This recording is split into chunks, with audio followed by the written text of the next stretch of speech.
हरियाणा की हर अपडेट के लिए बेल आइकन दबाएं और सब्सक्राइब करें STV हरियाणा न्यूज। ये सदन भूतपूर्व राष्ट्रपति भारत रत्न श्री प्रणब मुखर्जी के 31 अगस्त 2020 को हुए दुखद निधन पर गहरा शोक प्रकट करता है। श्री प्रणब मुखर्जी का जन्म 11 दिसंबर 1935 को हुआ। वे वर्ष 1969, 1975, 1981, 1993 तथा 1999 में 5 बार राज्यसभा तथा 2004 व 2009 में 2 बार लोकसभा के लिए चुने गए। वे वर्ष 1973-74 के दौरान केंद्रीय उप मंत्री, 1974 और 77 के दौरान केंद्रीय राज्य मंत्री तथा 1980-84, 1993-96 तथा 2004 से 12 के दौरान केंद्रीय मंत्री रहे। वे वर्ष 1980 से 1985 तक राज्यसभा तथा 2004 से 2012 तक लोकसभा में सदन के नेता भी रहे। वे वर्ष 1991 से 1996 के दौरान योजना आयोग के उपाध्यक्ष रहे। उन्होंने 25 जुलाई 2012 से 25 जुलाई 2017 तक भारत के राष्ट्रपति के सर्वोच्च पद को सुशोभित किया। उन्होंने उच्च संवैधानिक मूल्यों और आदर्शों का पालन करते हुए न केवल राष्ट्रपति पद की गरिमा बढ़ाई, बल्कि हमारे लोकतंत्र को भी मजबूत बनाने का काम किया। उनकी अतुल्य सेवाओं के लिए उन्हें वर्ष 2008 में पद्म विभूषण तथा 2019 में देश के सर्वोच्च सम्मान भारत रत्न से अलंकृत किया गया। उनका लंबा राजनीतिक और प्रशासनिक जीवन सत्यनिष्ठा, कड़ी मेहनत व निस्वार्थ सेवा भाव से ओतप्रोत था। वे उच्च कोटि के लेखक भी थे। उन्होंने अपने दीर्घ अनुभवों और विशद ज्ञान को पुस्तकों के माध्यम से साझा किया। लोकतंत्र, संविधान और राजनीति को लेकर साझा किए गए उनके विचार सदैव हमारा मार्गदर्शन करते रहेंगे। उल्लेखनीय मैं ये जोड़ना चाहूंगा कि उन्होंने हरियाणा के 2 जिले गुरुग्राम और नूंह जिला, उसके 100 से ऊपर गांव अडॉप्ट किए और एक फाउंडेशन के माध्यम से उन गांव का, बहुत से गांव में कई प्रकल्प चला करके और उन गांव का कायाकल्प भी किया। उनके निधन से देश एक उच्च कोटि के शिक्षाविद, प्रखर राजनेता एवं कुशल प्रशासक की सेवाओं से वंचित हो गया है। ये सदन दिवंगत के शोक संतप्त परिवार के सदस्यों के प्रति अपनी हार्दिक संवेदना प्रकट करता है।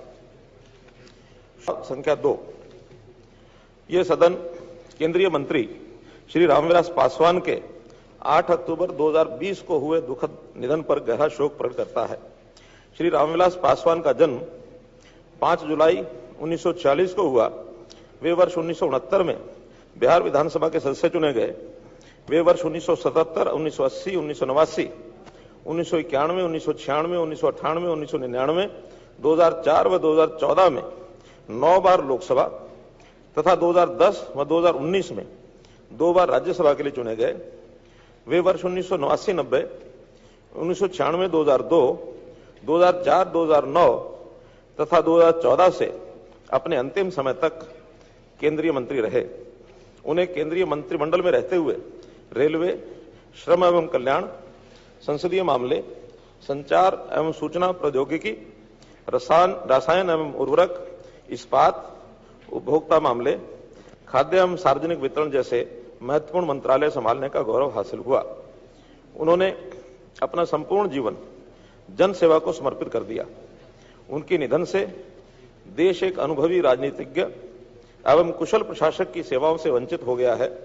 ये सदन दिवंगत के शोक संतप्त परिवार के सदस्यों के प्रति अपनी हार्दिक संवेदना प्रकट करता है।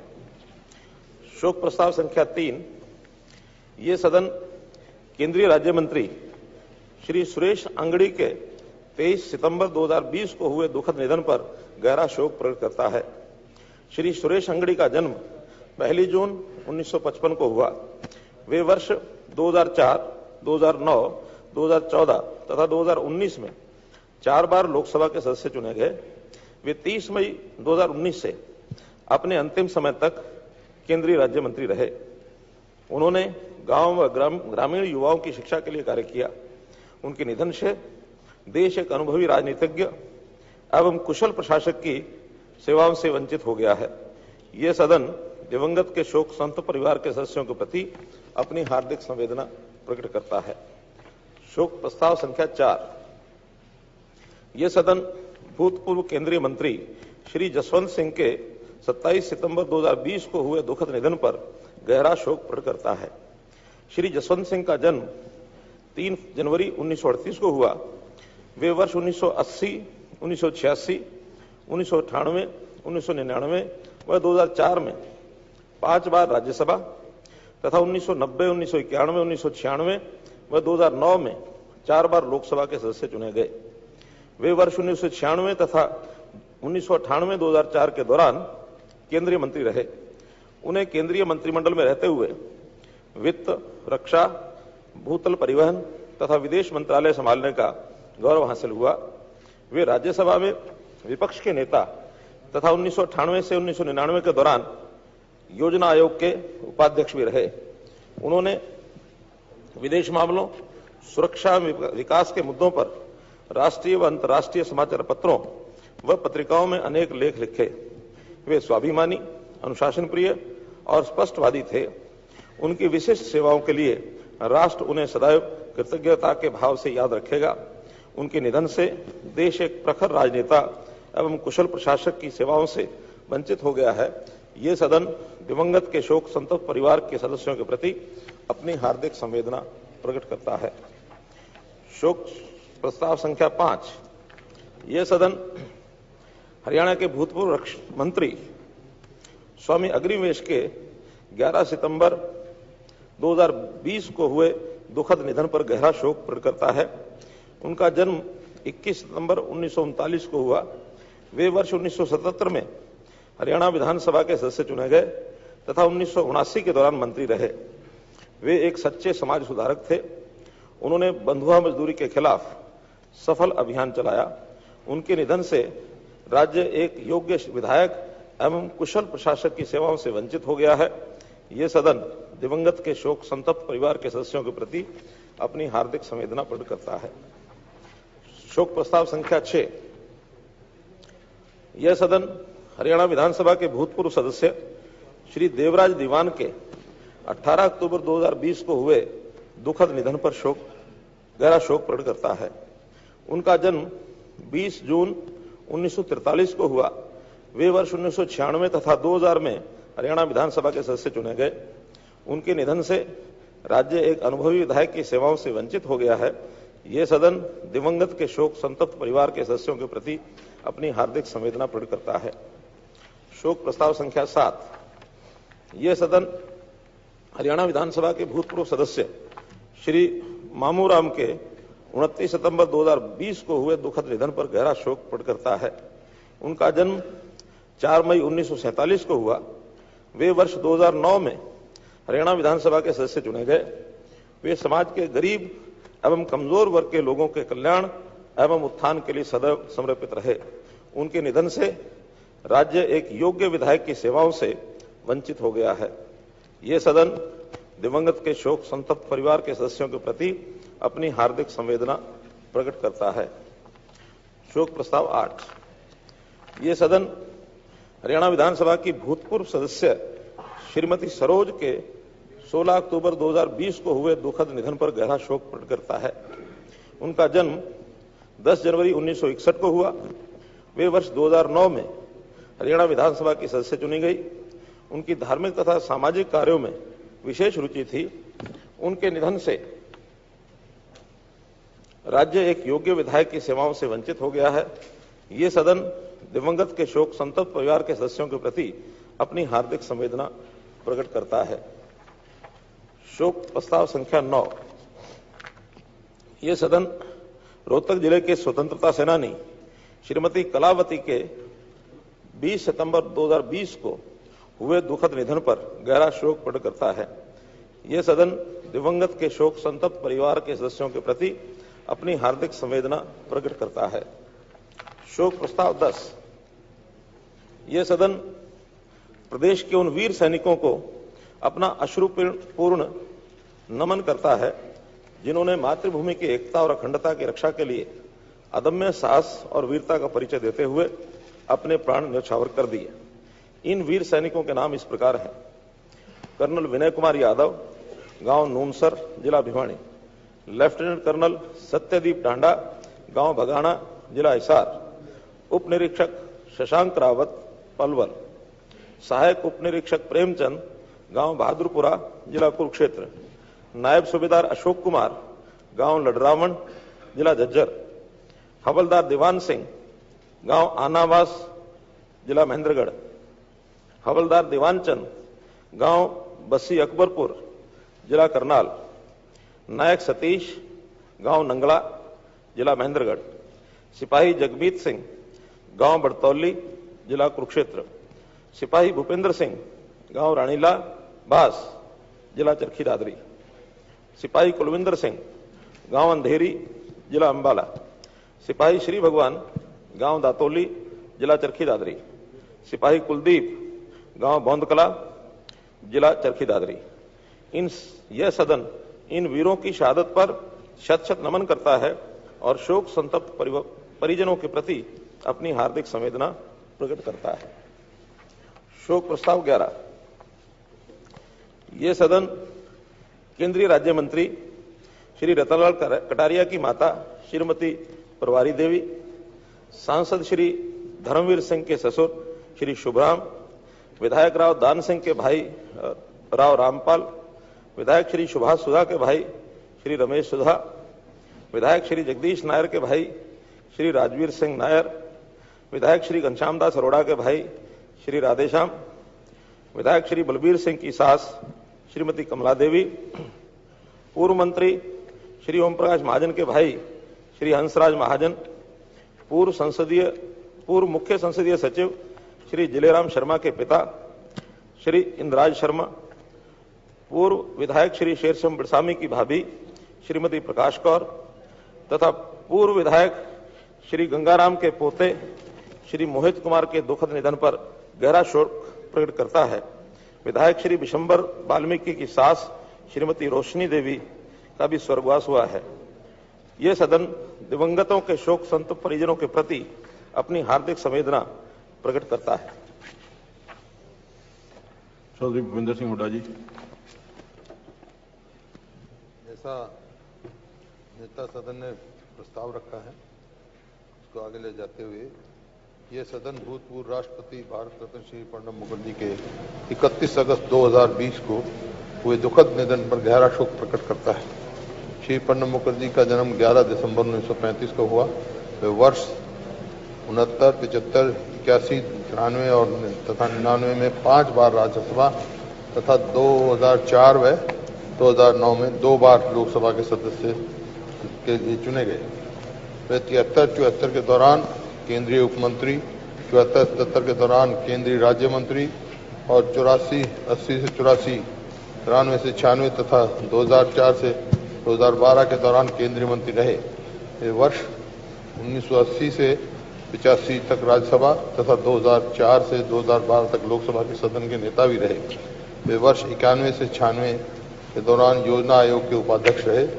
उन्होंने 25 जुलाई 2012 से 25 जुलाई 2017 तक भारत के राष्ट्रपति के सर्वोच्च पद को सुशोभित किया। उन्होंने उच्च संवैधानिक मूल्य तथा आदर्शों का पालन करते हुए न केवल राष्ट्रपति पद की गरिमा बढ़ाई बल्कि हमारे लोकतंत्र का भी मजबूत बनाने का काम किया। उनकी अतुल सेवाओं के लिए उन्हें वर्ष 2008 में पद्म विभूषण तथा 2019 में देश के सर्वोच्च सम्मान भारत रत्न के अलंकृत किया गया।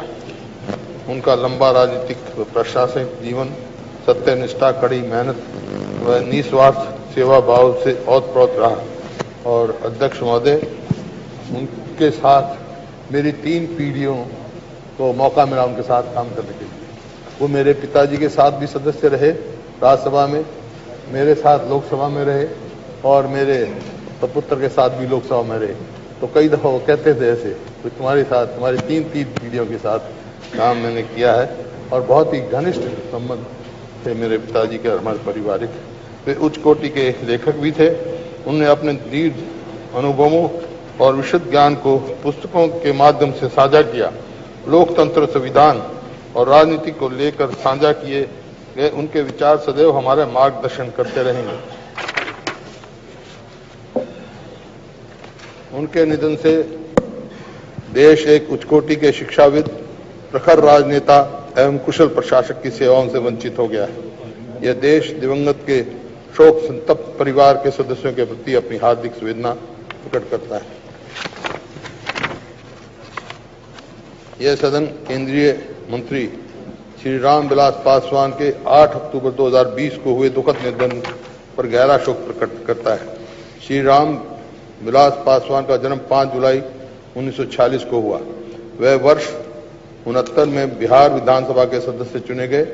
वह वर्ष 77, 80, 89, 91, 96, 98, 99, 2004 व 2014 में 9 बार लोकसभा तथा 2010 व 2019 में 2 बार राज्यसभा के लिए चुने गए।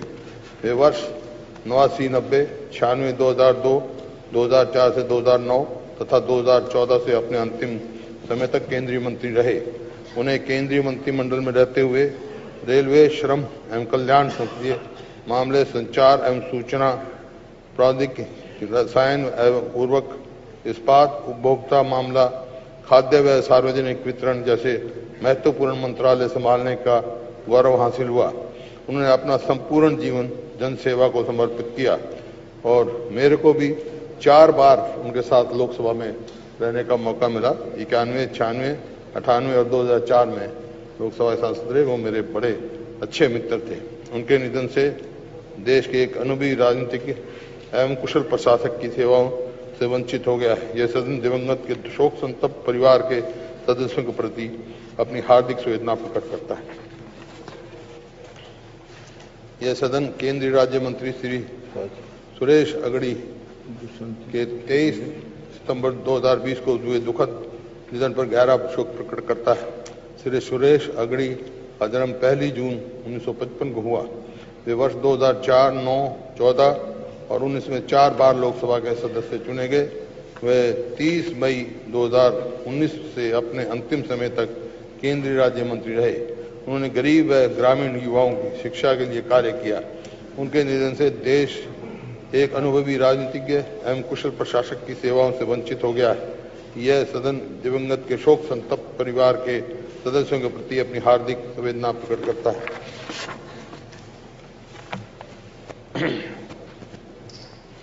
यह सदन भूतपूर्व केंद्रीय मंत्री श्री जसवंत सिंह के 27 सितंबर 2020 को हुए दुखद निधन पर गहरा शोक प्रकट करता है। श्री जसवंत सिंह का जन्म 3 जनवरी 1938 को हुआ। वे वर्ष 80, 86, 98, 99 व 2004 में 5 बार राज्यसभा तथा 90, 91, 96 व 2009 में 4 बार लोकसभा के सदस्य चुने गए। वे वर्ष 96 तथा 98 से 2004 के दौरान केंद्रीय मंत्री रहे। उन्हें केंद्रीय मंत्रिमंडल में रहते हुए वित्त, रक्षा, भूतल परिवहन तथा विदेश मंत्रालय संभालने का गौरव हासिल हुआ। वे राज्यसभा के विपक्ष के नेता और 98 से 99 के दौरान योजना आयोग के उपाध्यक्ष भी रहे और मेरे को भी इनके साथ 2 बार लोकसभा में काम करने का मौका मिला। उन्होंने विदेश मामलों, सुरक्षा और विकास के मुद्दों पर राष्ट्रीय व अंतर्राष्ट्रीय समाचार पत्रों व पत्रिकाओं में अनेक लेख लिखे। वे स्वाभिमानी, अनुशासनीय, प्रिय, स्पष्टवादी थे। उनकी विशिष्ट सेवाओं के लिए राष्ट्र उन्हें सदैव कृतज्ञ के भाव से याद रखेगा। उनके निधन से देश का एक प्रखर राजनेता एवं कुशल प्रशासक की सेवाओं से वंचित हो गया है। यह देश दिवंगत के शोक संतप्त परिवार के सदस्यों के प्रति अपनी हार्दिक संवेदना प्रकट करता है। यह सदन हरियाणा के भूतपूर्व मंत्री स्वामी अग्निवेश के 11 सितंबर 2020 को हुए दुखद निधन पर गहरा शोक प्रकट करता है। उनका जन्म 21 सितंबर 1939 को हुआ। वे वर्ष 77 में हरियाणा विधानसभा के सदस्य चुने गए और 89 के दौरान मंत्री रहे। वे एक सच्चे समाज सुधारक थे और आर्य समाजी थे। उन्होंने बंधुआ मजदूर के खिलाफ सफल अभियान चलाया। उनके निधन से राज्य एक योग्य विधायक एवं कुशल प्रशासक की सेवाओं से वंचित हो गया है। यह सदन दिवंगत के शोक संतप्त परिवार के सदस्यों के प्रति अपनी हार्दिक संवेदना प्रकट करता है। यह सदन हरियाणा विधानसभा के भूतपूर्व सदस्य श्री देवराज दीवान के 18 अक्टूबर 2020 को हुए दुखद निधन पर गहरा शोक प्रकट करता है। उनका जन्म 20 जून 1943 में हुआ। वे वर्ष 96 तथा 2000 में हरियाणा विधानसभा के सदस्य चुने गए। 2000 में मैं भी इनके साथ विधानसभा का सदस्य था। उनके निधन से राज्य एक अनुभवी विधायक की सेवाओं से वंचित हो गया है। यह सदन दिवंगत के शोक संतप्त परिवार के सदस्यों के प्रति अपनी हार्दिक संवेदना प्रकट करता है। यह सदन हरियाणा विधानसभा के भूतपूर्व सदस्य श्री मामू राम के 19 सितंबर 2020 को हुए दुखद निधन पर गहरा शोक प्रकट करता है। उनका जन्म 4 मई 1947 को हुआ। वे वर्ष 2009 में हरियाणा विधानसभा के सदस्य चुने गए। वे समाज के गरीब एवं कमजोर वर्गों के लोगों के कल्याण एवं उत्थान के लिए सदैव समर्पित रहे। मेरे को भी मौका मिला 2009 में उनके साथ इसी विधानसभा का सदस्य रहने का। उनके निधन से राज्य एक योग्य विधायक की सेवाओं से वंचित हो गया है। यह सदन दिवंगत के शोक संतप्त परिवार के सदस्यों के प्रति अपनी हार्दिक संवेदना प्रकट करता है।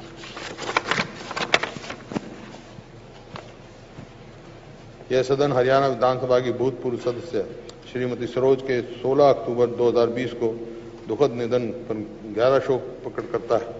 उनका जन्म 10 जनवरी 61 को हुआ। वे वर्ष 2009 में हरियाणा विधानसभा की सदस्य चुनी गई। उनकी धार्मिक तथा सामाजिक कार्यों में विशेष रुचि थी। मेरे साथ भी वो 2009 में विधानसभा की सदस्य रहीं। उनके निधन से राज्य एक योग्य विधायक की सेवाओं से वंचित हो गया है। यह सदन दिवंगत के शोक संतप्त परिवार के सदस्यों के प्रति अपनी हार्दिक संवेदना प्रकट करता है।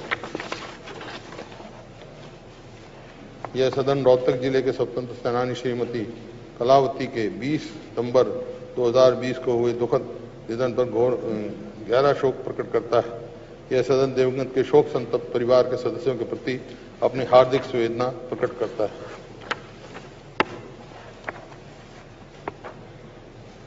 यह सदन प्रदेश के उन वीर सैनिकों को अपना अश्रुपूर्ण नमन करता है जिन्होंने मातृभूमि की एकता और अखंडता की रक्षा के लिए अद्भुत साहस और वीरता का परिचय देते हुए अपने प्राण न्यौछावर कर दिए। इन वीर सैनिकों के नाम इस प्रकार हैं: कर्नल विनय कुमार यादव, गांव नूनसर, जिला भिवानी; लेफ्टिनेंट कर्नल सत्यदीप ढांडा, गांव बगाना, जिला हिसार; उप निरीक्षक शशांक रावत, पलवल; सहायक उप निरीक्षक प्रेमचंद, गांव बहादुरपुरा, जिला कुरुक्षेत्र; नायब सूबेदार अशोक कुमार, गांव लटरावन, जिला झज्जर; हवलदार दीवान सिंह, गांव आनावास, जिला महेंद्रगढ़; हवलदार दीवान चंद, गांव बसी अकरपुर, जिला करनाल; नायक सतीश, गांव नगला, जिला महेंद्रगढ़; सिपाही जगमीत सिंह, गांव बड़तौली, जिला कुरुक्षेत्र; सिपाही भूपेंद्र सिंह राव, गांव रानीला बास, जिला चरखी दादरी; सिपाही कुलविंदर सिंह, गांव अंधेरी, जिला अम्बाला; सिपाही श्री भगवान, गांव दतौली, जिला चरखी दादरी; सिपाही कुलदीप, गांव बौंदकला, जिला चरखी दादरी। यह सदन इन वीरों की शहादत पर सत नमन करता है और शोक संतप्त परिवारों के प्रति अपनी हार्दिक संवेदना प्रकट करता है।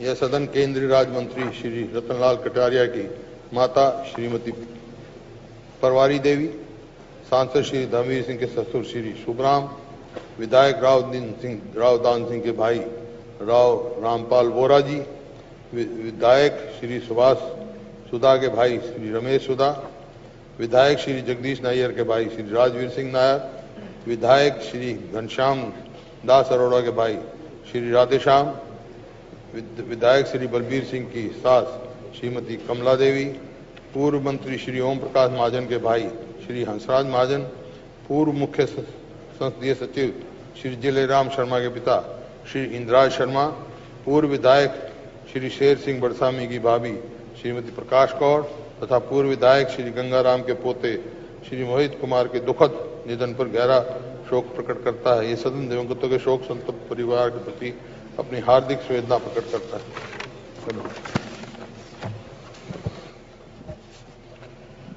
माननीय सदस्यगण, माननीय मुख्यमंत्री जी ने इस सदन में जो शोक प्रस्ताव रखे हैं और उन पर विपक्ष के नेता चौधरी भूपेंद्र सिंह हुड्डा जी ने जो अपनी संवेदना प्रकट की है, मैं भी अपने आप को उनकी भावनाओं के साथ जोड़ता हूं और अपनी तरफ से शोक व्यक्त करता हूं और परमपिता परमात्मा से प्रार्थना करता हूं कि वह उन सभी दिवंगत आत्माओं को अपने चरणों में स्थान दें। मैं इस सदन की भावनाओं को सभी शोक संतप्त परिवारों के पास पहुंचा दूंगा। मैं अब सभी माननीय सदस्यों से विनती करूंगा कि उन महान आत्माओं की शांति के लिए खड़े होकर 2 मिनट का मौन धारण करें।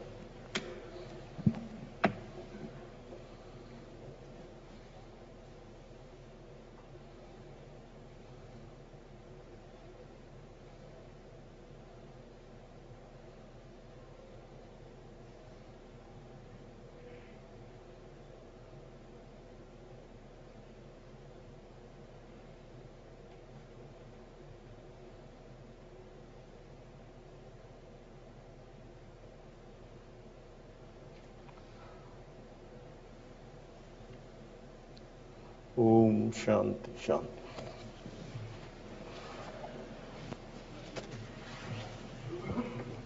माननीय सदस्यगण, अब प्रश्नकाल शुरू होता है। श्रीमती रेणु बाला।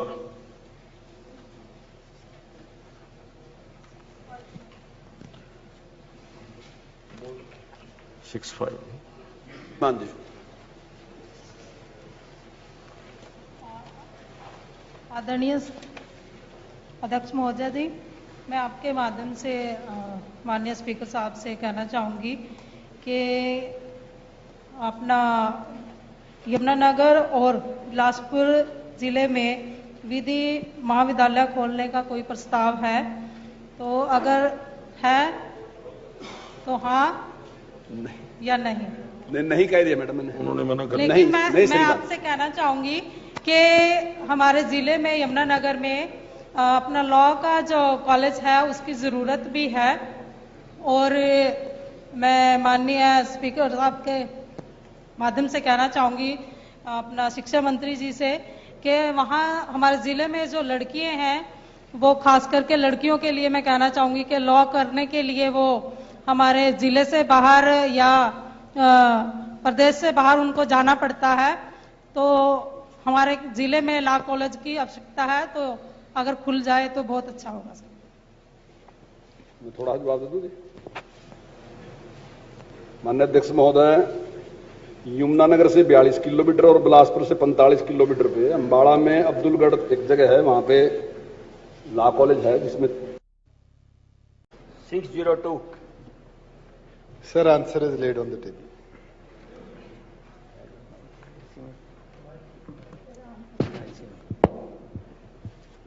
अध्यक्ष महोदय, मैं समझता हूं कि शायद महेंद्रगढ़ पहला ऐसा जिला है जिसका नाम जिला Mahendragarh headquarter at Narnaul. Joint Punjab से जो जिला था जिसके 3 जिले बन चुके हैं, एक दादरी, एक चरखी दादरी, एक रेवाड़ी और महेंद्रगढ़।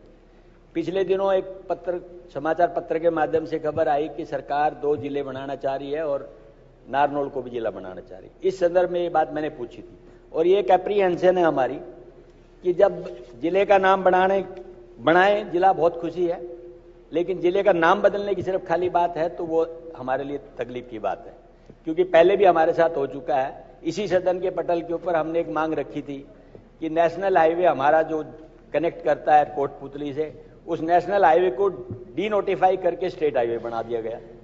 IMT हमने बनवाया था, उसको माननीय मुख्यमंत्री महोदय ने इंडस्ट्रियल एस्टेट बना दिया।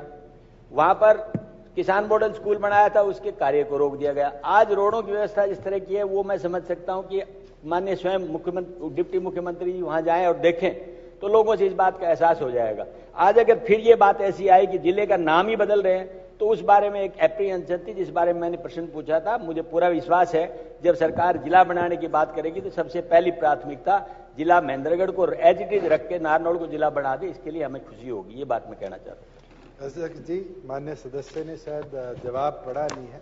सरकार की ओर से स्पष्ट तौर पर लिखा गया कि ऐसा कोई सरकार के पास आज के दिन विचाराधीन कोई मामला नहीं है। और जिस तरीके से सेंसेक्स की रोक लगी हुई थी, जो कि अभी 3 सप्ताह पहले खोली गई है, उस रोक के दौरान तो कोई भी नई लैंड बाउंड्रीज या किसी तरह की भी लैंड डिवीजन करना या नाम चेंज करना भी केंद्र सरकार के आदेश अनुसार मुमकिन नहीं था। मैं सभी आदरणीय विधायकों से निवेदन करूंगा कि प्रश्न जो भेजते हैं, जो प्रश्न स्थानीय स्तर के हैं, वार्ड लेवल की समस्याएं विधानसभा के अंदर हम डिस्कस नहीं कर सकते। अब की बार हमने जो प्रश्न उनके आए थे उनको रखा है। मेरा सबसे निवेदन है कि जो वार्ड लेवल की समस्याएं हैं या शहर की समस्याएं हैं, वो अपने अपने कंसर्न जो वहां के अधिकारी हैं, नगर निगम के अधिकारी हैं या और दूसरे जिला परिषद के अधिकारी हैं, उनसे वहां पर उनके पास रखें। अगर वहां पर कोई सॉल्यूशन नहीं मिलता तो उसके बाद कोई उसके बारे में लिखें। मैं अभी ये जो अगला प्रश्न है श्री नीरज शर्मा, ये है वार्ड नंबर 3 के बूस्टर पर 1 बजे 4 बजे रात्रि औचक निरीक्षण के दौरान भारी गई अनियमितताएं। तो मेरा निवेदन है कि बूस्टर लेवल की समस्या विधानसभा के अंदर ना रखें। अपनी जो प्रदेश स्तर की समस्याएं हैं कि या पॉलिसी मैटर हैं, वो अपने प्रश्नों के माध्यम से भेजेंगे तो अच्छा रहेगा। श्री नीरज शर्मा, अब की बार हमने अलाउ किया है 633। श्रीमान जी, उक्त अनियमितताओं के लिए जो कनिष्ठ अभियंता है उसकी वो अस्थायी था, उसकी सेवाओं को निरस्त कर दिया गया। अध्यक्ष महोदय, मैं कहना चाहूंगा ये वार्ड की समस्या नहीं है। अगर जो हरियाणा सरकार का पैसा बचाना गुनाह है, सरकारी संपत्ति की रक्षा करना गुनाह है, तो मैंने एक विधायक होने के नाते इस सदन में ये गुनाह जरूर किया है। 1 दिसंबर 2020 को नीरज जी, उनका समस्या का समाधान पहले वार्ड लेवल के ऊपर। नहीं, ये वार्ड की समस्या नहीं, मैं बता रहा हूं जी, आपको 1 सेकंड सुन लीजिए बस। 1 दिसंबर 2020 को रात 1:40 पे मैं बूस्टर पे गया हूं। 20 आदमी नाजायज वहां रहते हुए पकड़े गए हैं। बिल्डिंगें बनी पड़ी हैं, बिजली का बिल सरकार भर रही है, उनके पानी का बिल सरकार भर रही है। कम्युनिटी सेंटर करोड़ों की लागत का है जिसका मिसयूज हो रहा है।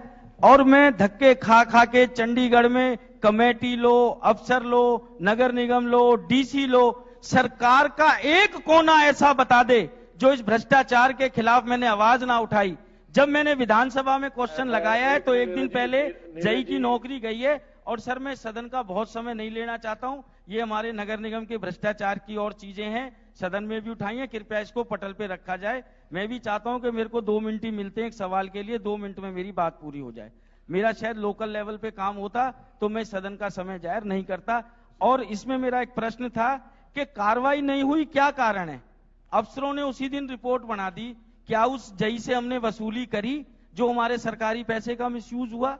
क्या हमने किसी और के खिलाफ कार्रवाई करी? नौकरी से निकाल देना सर कोई कार्रवाई नहीं है, वो भी 10 महीने बाद। इससे बड़ी कार्रवाई क्या होगी कि नौकरी से ये कागज और दे दीजिएगा पटल पे, मैं चाहूंगा, नहीं तो पढ़ने में बहुत समय लगेगा।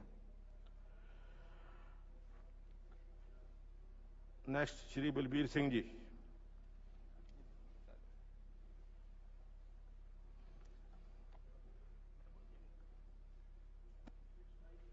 सिक्स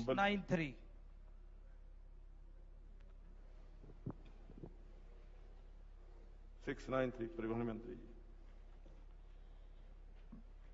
पानीपत रोहतक जो फ्लाईओवर के निर्माण के कारण इसराना बस अड्डे के प्रवेश और निकास द्वार अवरुद्ध है, जिसके परिणामस्वरूप वर्तमान में इसराना बस अड्डा संचालन में नहीं है। जैसे ही बस अड्डा संचालित होगा, महिला शौचालय का निर्माण में कार्रवाई तुरंत अमल में लाई जाएगी। इसके अतिरिक्त गांव मतरोड़ा में महिला शौचालय के निर्माण का कोई प्रस्ताव नहीं है, क्योंकि वहां सिर्फ एक बस क्यू सेंटर है और बस क्यू सेंटर का शौचालय कोई प्रावधान नहीं है। अध्यक्ष महोदय जी, मैं पहले भी पिछले उसमें विधानसभा सत्र में मैंने रखा था कि इसराने का जो बस स्टैंड है वो खराब है फ्लाईओवर के कारण, परंतु उस ब्लॉक में लगभग 30 गांव लगते हैं और 30 के 30 गांव का बस अड्डा वहीं है, जिससे रोड पर से आने जाने में, इधर से उधर जाने में तकलीफ होती है और कई आदमियों की उस पे मौत भी हो चुकी है। मैं पूछना चाहता हूं आपके माध्यम से सरकार से, सरकार उस बस स्टैंड को कब तक नया बनाएगी या नहीं बनाएगी। दूसरा मेरा था कि मतलोडा जो ब्लॉक है, इसराना हलके का एक ब्लॉक है, उसमें लगभग 40 गांव लगते हैं और उस बस अड्डे पर बहुत ज्यादा भीड़ रहती है। वही एक बस अड्डा पूरे क्षेत्र का है। दुख की बात यह है कि उस बस स्टैंड पर महिला शौचालय नहीं है। तो मैं सरकार से आपके माध्यम से पूछना चाहता हूं कि सरकार मतलोडा बस स्टैंड की इस समस्या को या मतलोडा ब्लॉक के महिलाओं के इस नरकीय जीवन को कब वहां से मुक्ति दिला रही है या नहीं दिला रही है, मैं आपके माध्यम से पूछना चाहता हूं। अध्यक्ष महोदय, जो ग्राम पंचायत ने हमको ये जमीन दी थी 11 कनाल 13 मल्ले बस अड्डे जिस पर निर्माण किया गया था, और दूसरी तरफ जहां पुल का निर्माण है, हमें जगह इसी पंचायत की जमीन को ट्रांसफर करके नीचे से हम प्रशासन से कर देंगे, उसका पुल वो बस अड्डा बना देंगे। अध्यक्ष महोदय जी सुनाई नहीं दे रहा, जरा थोड़ा सा जरा ऊंचा जरा बोल दीजिए, ऊंची आवाज में जरा। नहीं, मेरा कहना है कि जब उसका निर्माण हो जाए, वहां से दूसरी तरफ जो रास्ता बंद है, उस रास्ते से जो जमीन की बस अड्डे की जमीन दूसरी तरफ है, जहां से बस नहीं जा रही, जहां फ्लाईओवर के कारण वहां पे बंद हो गया है, तो दूसरी तरफ नीचे से रिपोर्ट मांग लेंगे, उसके लिए जगह पंचायत वाली हमसे ट्रांसफर करके बना देंगे। अध्यक्ष महोदय, मैं मंत्री जी की बात नहीं सुन पाया कि कौन सी जगह की बात मतलोडा की कही है या इसराना की कही है, मुझे सुनाई नहीं दे पाया इधर।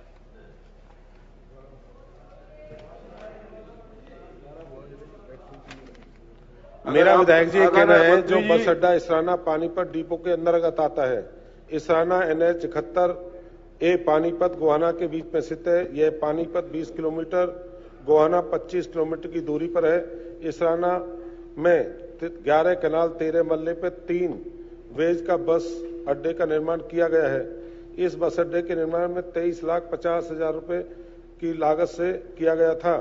यह दिनांक 1995 में तत्कालीन मुख्यमंत्री द्वारा इसका उद्घाटन किया। ग्रामीण पंचायत इसराना ने निःशुल्क दी गई थी। लगभग 85 बस हरियाणा रोडवेज सहकारी समिति की इसरान से गुजरती हैं। बस अड्डे इसराना 7-8 वर्ष पहले सुचारू रूप से संचालित किया जा रहा था, परंतु इस बस अड्डे के इसरान के सामने फ्लाईओवर के निर्माण के पश्चात बस बड़े वाहनों की आवाजाही के लिए पर्याप्त जगह उपलब्ध नहीं है। इसके अलावा फ्लाईओवर के नीचे सर्विस रोड पर जगह बहुत भीड़ भाड़ वाली है। बसों और बड़े वाहनों की आवाजाही के लिए पर्याप्त जगह उपलब्ध नहीं होने के कारण कोई भी अप्रिय घटना हो सकती है, क्योंकि वर्तमान में बस अड्डे का संचालन नहीं किया जा रहा। इसलिए इस बस अड्डे का शौचालय उपलब्ध करवाने की आवश्यकता नहीं है। मतलोडा गांव में पानीपत जींद रोड पर स्थित और यह मुख्य बस अड्डा पानीपत 18 किलोमीटर दूरी पर है। मतलोडा में कोई बस अड्डा नहीं है, लेकिन एक बस क्यू सेंटर का निर्माण किया गया है। इस बस क्यू सेंटर का निर्माण लागत 1,70,000 रुपये की लागत से मतलोडा में 60 बस गुजरती हैं। बस क्यू सेंटर की ऊंचाई पर छोटी छोटी सड़कें जैसी निर्माण यात्री बसों की प्रतिक्रिया के लिए बारिश धूप आदि आश्रम के प्रदान के लिए किया जाता है। शेल्टर के निर्माण और शौचालय का निर्माण कोई प्रस्ताव नहीं है। फिर भी हमने जो ये आपकी ये पंचायत की जो जमीन है, इससे जो जमीन है इसके ट्रांसफर कराकर हम दूसरी तरफ इसके लिए उससे नीचे से प्रस्ताव मंगाएंगे और बस अड्डे को बना देंगे। मतलोडा में जब भी समय लगेगा आने प्रस्ताव आने ये दोनों स्पीकर अध्यक्ष महोदय जी, ये दोनों जगह दिक्कत है जी, इसराना में भी मतलोडा में भी। और ये जो इसराना वाला बस स्टैंड चलता है नहीं जी, कोई व्हीकल वहां जाता नहीं, कोई आदमी वहां जाता नहीं, कोई भी नहीं जाता वहां, तो बंद पड़ा हो तो है नहीं वहां। थोड़ा मैं स्पष्ट कर देता हूँ। वास्तव में 2 स्थानों का इन्होंने प्रश्न किया है, एक इसराना का, एक मतलोडा का। इसराना का जो बस अड्डा था फ्लाईओवर बनने के बाद वो इनअफेक्टिव हो गया है, वहां बसें जाती नहीं अंदर। इसलिए उसका प्रस्ताव यह है कि जो इसराना में बस अड्डा है उस जमीन के बदले में पंचायत ही अगर करेगी तो प्रस्ताव बन के पंचायत उसको दूसरी जगह दे दे, इस जगह को ले ले, या इसके बदले में कोई प्राइवेट जगह उसको एक्सचेंज करके जहां फ्लाईओवर खत्म होता है या जहां फ्लाईओवर शुरू होता है ताकि बसें वहां जा सकें। इसलिए वहां नया बस अड्डा बनाने का एक प्रावधान है। जब नया बसा बन जाएगा तो सारी चीजें उसमें होंगी, चाहे वो शौचालय की बात है, पानी की बात है, सब कुछ है। आज इसराना का बस अड्डा ऑपरेटिव नहीं है।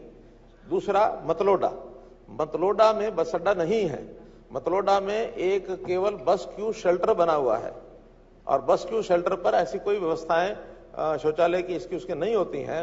हाँ, यदि क्योंकि वो अब धीरे धीरे गांव बड़ा हो गया है, पंचायत है, अगर वहां भी पंचायत जमीन उपलब्ध करा दे तो वहां भी एक बस अड्डा वहां के बड़े गांव के हिसाब से बनाया जा सकता है। मुख्यमंत्री जी, मेरा निवेदन ये है कि मतलोडा में जैसे 40 गांव लगते हैं तो भीड़ बहुत ज्यादा है, वहां तंगी है और महिलाओं की जैसे मैंने कहीं शौचालय नहीं है, तो ये नया बस अड्डा कब तक बन सकता है?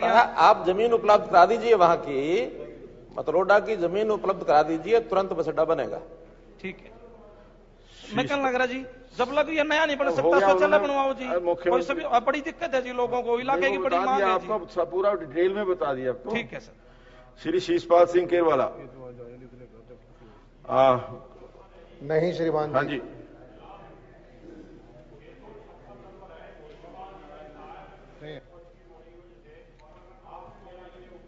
ठीक है, कोई बात नहीं। हाँ, मंत्री जी जवाब दे देंगे। नहीं श्रीमान जी। उनका जवाब।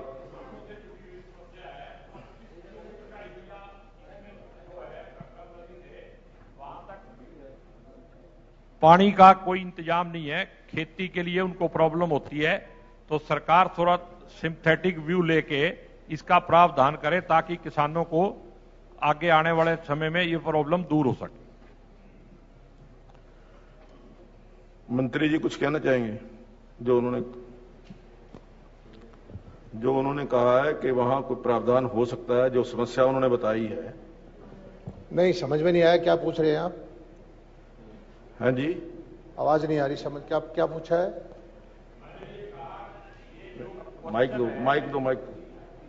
इस पे जो गांव है गग्गर से 25 किलोमीटर का एरिया है जिसमें नहरी पानी का प्रावधान नहीं है और वहां किसानों को बरानी एरिया है और वहां पे दिक्कत है। अगर आप इस पे सहानुभूति पूर्वक विचार करके वहां पे एक माइनर बना के उनको पानी उपलब्ध कराने की वो चेष्टा करें तो उससे किसानों का बहुत फायदा होगा। आपका भी धन्यवाद हो।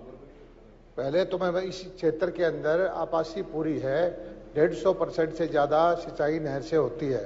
घग्गर से पानी, घग्गर में सिर्फ पानी सरप्लस होता है सिंचाई के लिए, वो 15-20 दिन के लिए होता है।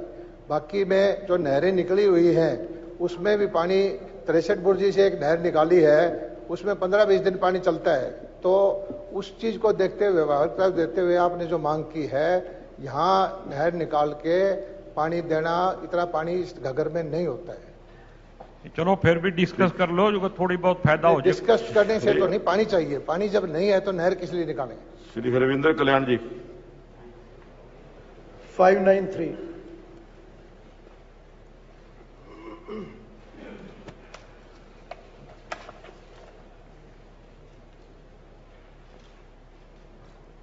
ख व ग। नहीं श्रीमान जी। स्पीकर सर, ये एक बहुत पुरानी समस्या है जिसके ऊपर मुझे लगता है कि सरकार को दोबारा काम इसके ऊपर अध्ययन करना पड़ेगा और न केवल इरिगेशन डिपार्टमेंट बल्कि ये 2 डिपार्टमेंट का सामूहिक कार्य है। क्योंकि करनाल से निकलने वाली पुरानी ड्रेन नंबर 1 ये मेरे विधानसभा के गांव कैरवाली में जाकर खत्म हो जाती है और उसके बाद जो अगला टुकड़ा जमुना तक 2012-13 में बनाया गया था वो पब्लिक हेल्थ ने उसको बनाया था। अभी वहां पर जो समस्या है कि पब्लिक हेल्थ का जो नाला बना था वो बहुत ही कम चौड़ाई का है, जो कि बरसात के पानी का लोड नहीं ले सकता और इस कारण से वहां पर काफी सैकड़ों एकड़ जमीन में ये पानी फैल जाता है। तो मेरा आपके माध्यम से माननीय मंत्री जी से निवेदन है कि इसके ऊपर एक संयुक्त रूप से, न केवल इरिगेशन डिपार्टमेंट जिसने ये जवाब दिया है, बल्कि संयुक्त रूप से दोनों डिपार्टमेंट इस कार्य को करें। और मेरा ये भी आग्रह इसमें है कि जो पब्लिक हेल्थ का जो टुकड़ा है वो इरिगेशन को ट्रांसफर किया जाए, क्योंकि ये अलग अलग डिपार्टमेंट के होने से उसमें और भी समस्या आती है और इसमें तुरंत जो स्ट्रेंथनिंग की जरूरत है, रिमॉडलिंग की जरूरत है, उसके लिए एक प्लान बनाया जाए। दूसरा मेरा अनुरोध माननीय मंत्री जी से ये भी है कि इस नहर का जो पब्लिक हेल्थ वाला, जो इस ड्रेन का पब्लिक हेल्थ वाला जो हिस्सा है, उसका रख रखाव करनाल के नगर निगम को दे दिया गया है, जो मुझे लगता है कि ना उसकी कोई एक्सपर्टीज है, ये भी इरिगेशन डिपार्टमेंट के पास ही उसका मेंटेनेंस का कार्य भी होना चाहिए। पहले ये ड्रेन नंबर 1 का पानी निकालने के लिए एक नेचुरल क्रीक बना हुआ था और वो जमीन किसानों की थी और किसानों ने उसमें खेती करना शुरू कर दिया।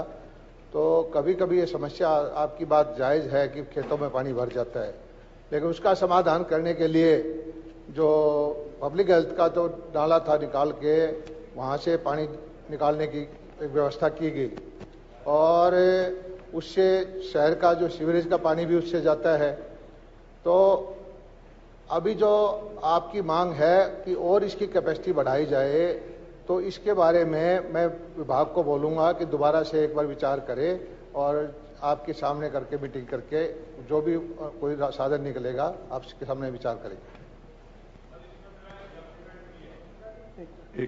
मेरा पूरा हो जाए तो गोगी जी पहले मेरा सवाल खत्म हो जाए फिर आप कर लेना। स्पीकर साहब, सर मैं आभार व्यक्त करूंगा मंत्री जी का, पर मैं मंत्री जी को ये भी बताना चाहूंगा कि ये जो ड्रेन नंबर 1 है, ये लगभग 18 किलोमीटर के बाद ये इंद्री एस्केप में मिलती है और इंद्री एस्केप आगे जाकर छोटी यमुना जो पुराने समय में हुआ करती थी, ये वो है जो जहां पर किसानों ने खेती अभी शुरू की हुई है। तो इसका अगर इस तरीके से एक मॉडल बनाया जाएगा तो उससे निश्चित रूप से लोगों को बहुत लाभ होगा।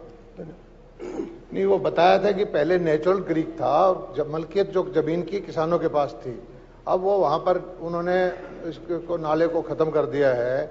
तो अब वैकल्पिक व्यवस्था क्या हो सकती है, इसके बारे में अभी तो कोई विचाराधीन मसला नहीं है, क्योंकि पब्लिक हेल्थ के नाले को हम यूज करते हैं आपका पानी निकालने के लिए, बरसाती पानी निकालने के लिए।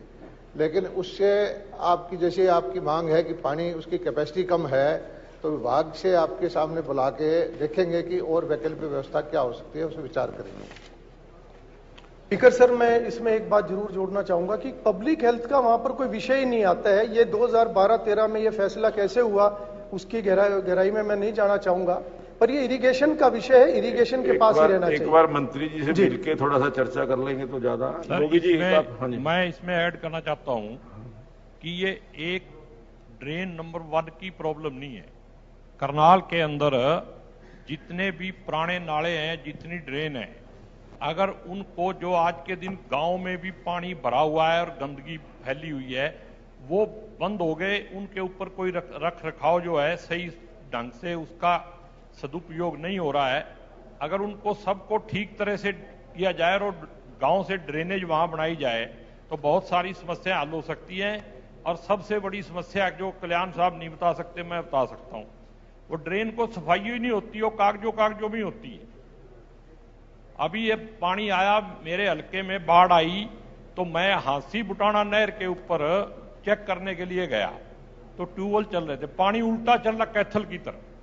तो मैंने एक्सीएन को फोन किया, बोले जी कैथल वाले सफाई करते हैं। तो एक्सीएन साहब कहते जी हमने कैथल जिले में तो कर दी, आगे छोड़ दी, आगे इतना गंद है कि पानी उल्टा जा रहा है वापस। तो थोड़ा सा इस पे ध्यान देने की जरूरत है। इससे बहुत सारी समस्याएं जो हम स्वच्छ भारत की रोज बात करते हैं, ये सारी समस्याएं इन नालों से, पुरानी जो प्राकृतिक सिस्टम है उसको अगर डेवलप किया जाए तो गांव से ड्रेनेज का सिस्टम वहां तक पहुंचाया जाए तो ये समस्या का समाधान हो सकता है। लक्ष्मण नापा जी। 665 sir, answer laid on the table.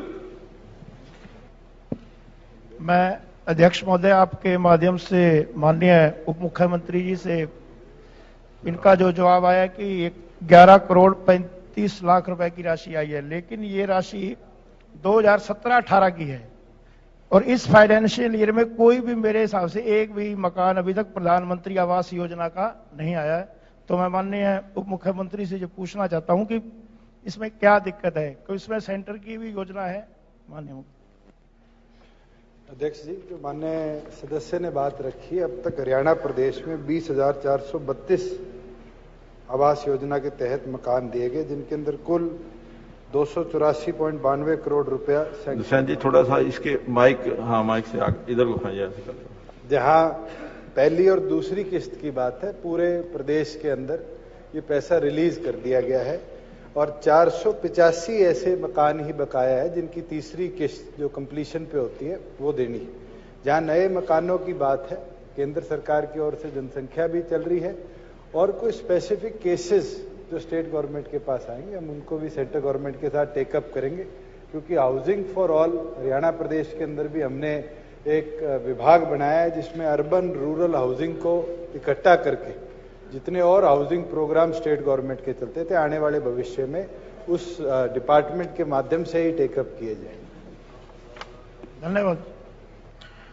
Shrimati Naina Singh Chautala ji. 575। Answer on the table.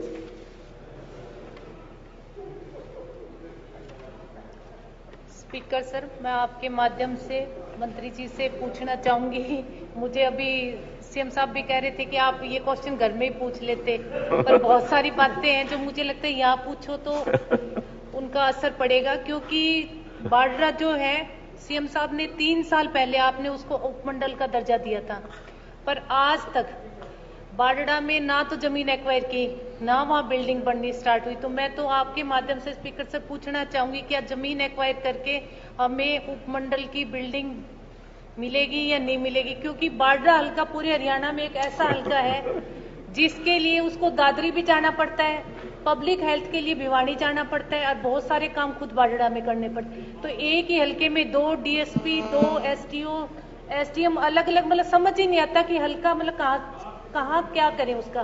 तो जब हमारा उपमंडल बन जाएगा तो मुझे लग रहा है बहुत सारे काम जो है वो बाडड़ा में होने स्टार्ट हो जाएंगे। तो मैं तो इस चीज का पूछना चाह रही हूँ, जमीन एक्वायर करके कब तक ये बाडड़ा को तोहफा मिल जाएगा?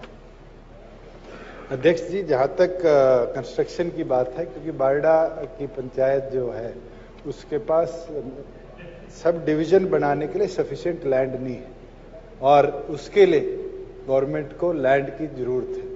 हमने 4 मेजर सड़कें बाडड़ा से निकलती है, चारों के ऊपर ई भूमि पर डाल दिया है कि लैंड अगर कोई किसान देना चाहता है तो सरकार उसको न्यूनतम मूल्य पर उसको परचेज करने को तैयार है। मैं अश्योर करता हूं कि अगले 6 महीने के अंदर अंदर ई भूमि के माध्यम से हम लैंड एलोकेट भी कर लेंगे, एक्वायर भी कर लेंगे और उसके आगे का जो प्रोसेस है उसको स्टार्ट करेंगे।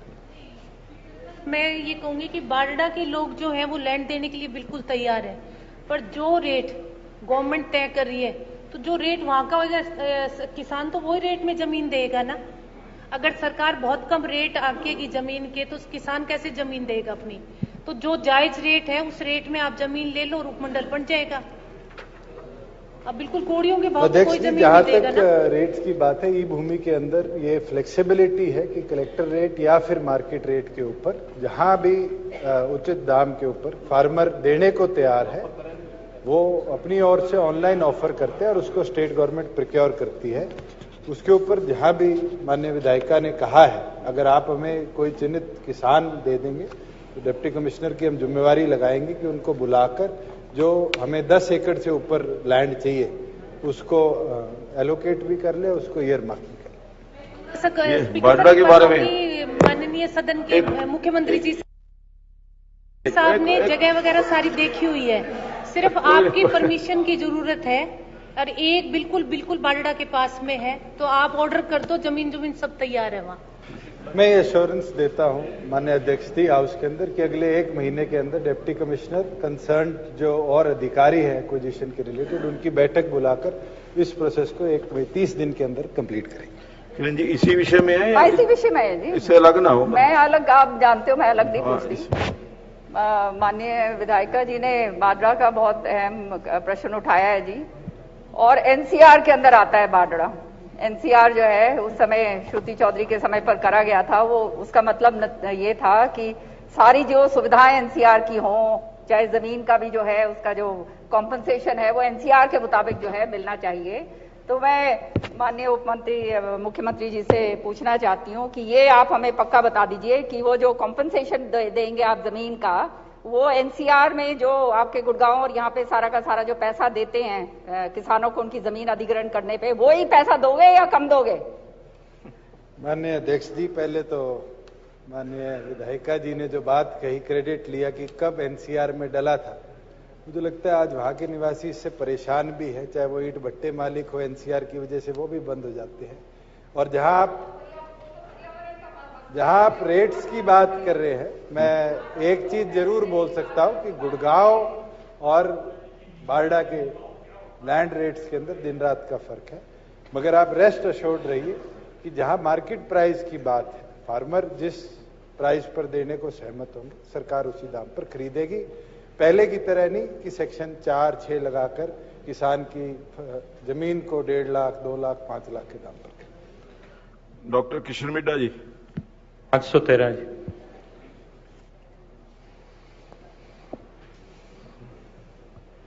नहीं श्रीमान जी। अध्यक्ष महोदय, मैं आपके माध्यम से मंत्री से पूछना चाहता हूं, लाला लाजपत राय विश्वविद्यालय हिसार का क्या रीजनल सेंटर प्रदेश के किसी अन्य भाग में है?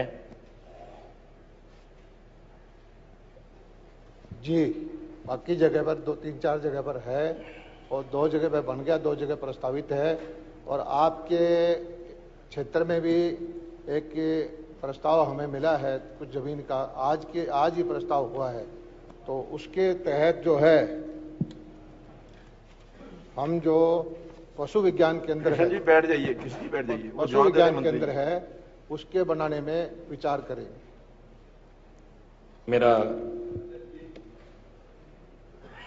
मेरा निवेदन है, क्योंकि जींद मुर्रा नस्ल का सबसे बड़ा केंद्र है, तो जींद में ही अगर ये रीजनल सेंटर स्थापित किया जाए तो इससे काफी ज्यादा फायदा मिलेगा। मेरा ये निवेदन है। फिलहाल तो आज आपके गांव जो है बडाना में 82 कनाल 16 मरले का जमीन देने का 33 साल के लिए पट्टा किया है, तो वहां पर जो है एक अच्छा पशु विज्ञान केंद्र होगा जिसमें तरह तरह की बीमारियों का इलाज होगा, सर्जरी भी होगी, एक्सरे मशीन भी होगी, बाकी चीजें होंगी, सुविधाएं होंगी। भविष्य में जो है कि आपके इलाके के अंदर और आप प्रस्ताव दें कोई अच्छी जमीन का, तो उस पर विचार किया जा सकता है। डॉक्टर रघुवीर कादियान जी, इसी विषय में। Thank you speaker sir. Speaker sir, मैं मंत्री जी से आपके माध्यम से जानना चाहता हूँ कि एक मुर्रा बफेलो का सेंटर जो है, आवाज थोड़ी कम चली, थोड़ा आवाज तेज करो।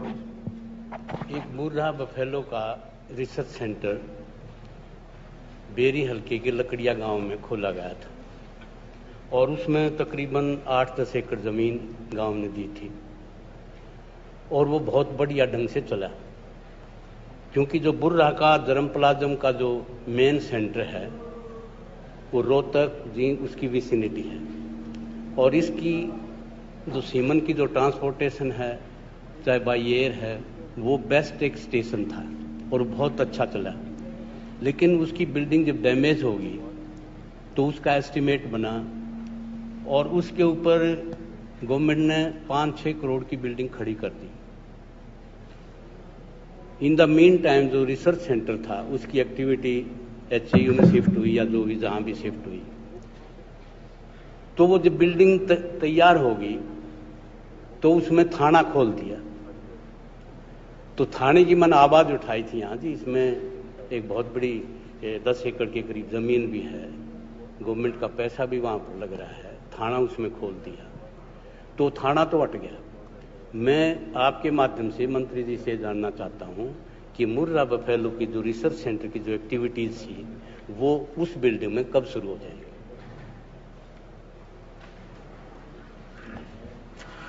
मुर्रा नस्ल के लिए हरियाणा प्रसिद्ध है और इसके बहुत बढ़िया हमने सीमेंट सेंटर भी स्थापित किए हैं और सारे दुनिया के अंदर सबसे अच्छी हमारी नस्लें हैं। ये हमारी बिल्डिंग के अंदर थाना खोला है तो उसको हम खाली करा देंगे और उसमें जो जिस पर्पज के लिए बिल्डिंग बनी है उसका वो कार्य तुरंत मैं उसको करवा दूंगा। अगर आप ये चीज जानकारी पहले दे उठाई देते थी तो खाली करवा दिया, या तो मंत्री जी ने आश्वासन दिया करा देंगे। नहीं, यू आर प्रोटेक्टिंग, आप कहो मंत्री जी को, मंत्रियों को नहीं, उन्होंने आश्वासन दिया। ट्रांसपोर्ट मिनिस्टर ने जवाब दिया जी, बड़ा डिटेल में दिया। नहीं, उसका जवाब जो है मुख्यमंत्री ने देना आपकी पड़ा। बात के मैं एक बार हरेंद्र कल्याण जी ने एक सवाल पूछा, उसमें पब्लिक अध्यक्ष बात जी थी नहीं। उन्होंने कहा कि गोविंद जी ने सवाल नहीं, you are you are protecting government. बिल्कुल, मैंने कहा आप उनको कहो तैयारी करके आए, जब तैयारी पूरी है। Floor of the responsibility of the government. एक मिनट, ऐसा सारा देख रहा है क्या जवाब मिल रहे हैं, क्या नहीं मिल रहे हैं। बिल्कुल नहीं, मेरा आपसे एक बात सुनिए, बैठ जाइए जरा। माननीय अध्यक्ष जी, एक मिनट जी, जो प्रश्न करता है विधायक वो सेटिस्फाइड है तो मैं समझता हूं कि मंत्री जी ने जो दिया है, आपने क्वेश्चन दूसरा पूछा है, आपने क्वेश्चन डिटेल में एक सवाल पूछा जो फ्लडेड वाटर को नहीं, आपने क्वेश्चन उसका जवाब नहीं दिया गया। आपने दूसरे मेंबर का नाम ले दिया, इसका जवाब आप सेटिस्फाई है ये पूछ लो। आप आपके गवर्नमेंट के विधायक हैं, आप पूछो तो सही। मुख्यमंत्री जी यहाँ मेरा सदन के नेता से ये निवेदन है कि आप मंत्रियों को ये डायरेक्शन दें कि ये तैयारी करके आए। क्या तैयारी करके? कोई तैयारी करके नहीं, थाना खुल गया, कोई जवाब नहीं मिल रहा है। नहीं, ऐसा नहीं है। बैठिए, जवाब नहीं मिल रहा है। अध्यक्ष जी, सबसे बैठ जाइए प्लीज। प्रदीप चौधरी जी, सवाल थाना खुलने का कहीं नहीं था। प्रदीप चौधरी जी, एक सवाल जो है, एक मिनट आप बैठ जाइए प्लीज, आप बैठ जाइए। सवाल जींद में लुआस का मैं रूलिंग दे रहा हूं कि व्हेन मेंबर इज सेटिस्फाइड।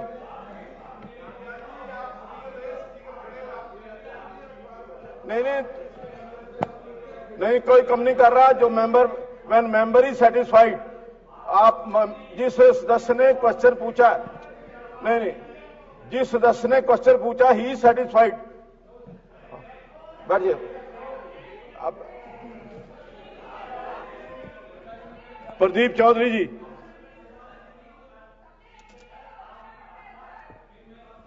बैठ जाइए आप प्लीज बैठ जाइए। नहीं, ऐसे नहीं, आप बैठ जाइए, ऐसे नहीं। हाँ बिल्कुल, मैं हाथ जोड़ करके निवेदन कर रहा हूं, आप बैठ जाइए। आपने सदन चलाया पहले, आपको भी पता कैसे चलता है। 675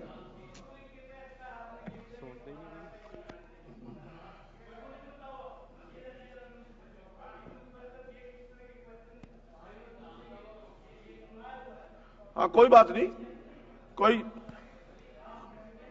मैं आप बताओ, आप कोट करो, आप भैया मेरा निवेदन किस चीज का, किस चीज? नहीं, मैं बढ़ा रहा हूं। प्रदीप चौधरी जी बोलिए। 675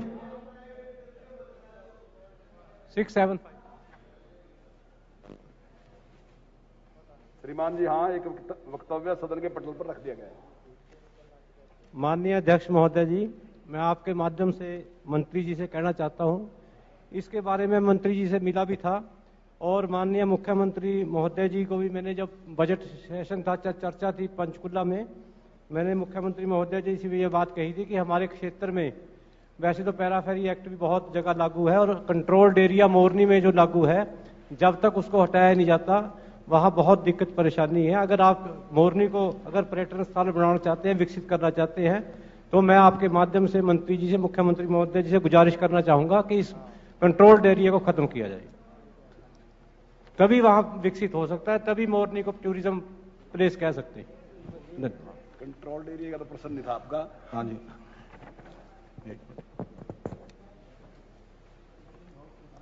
है जी।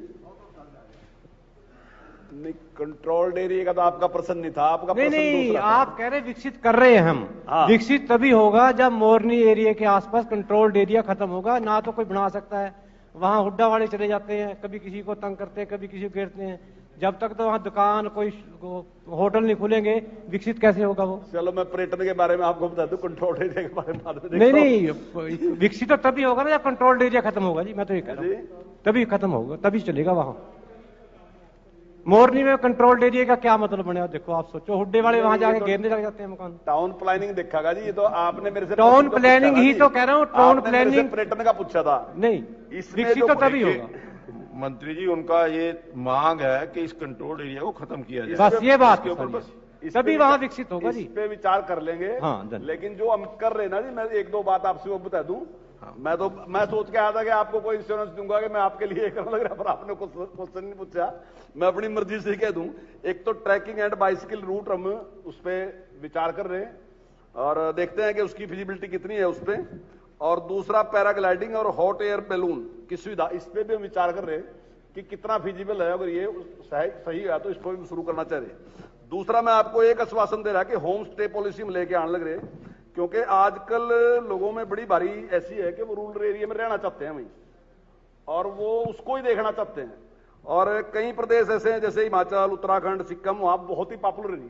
हालांकि हमारी स्थिति उन जैसी नहीं है, ना हम उत्तराखंड जैसे हैं, ना हिमाचल जैसे हैं, ना सिक्किम जैसे हैं, लेकिन उसके बावजूद भी लोग काफी पसंद करते हैं। और हमारे लिए जो ये है मोरनी है, मैं समझता हूं शिमला से पहले सबसे अच्छा पर्यटन स्थल हमारे लिए ही है।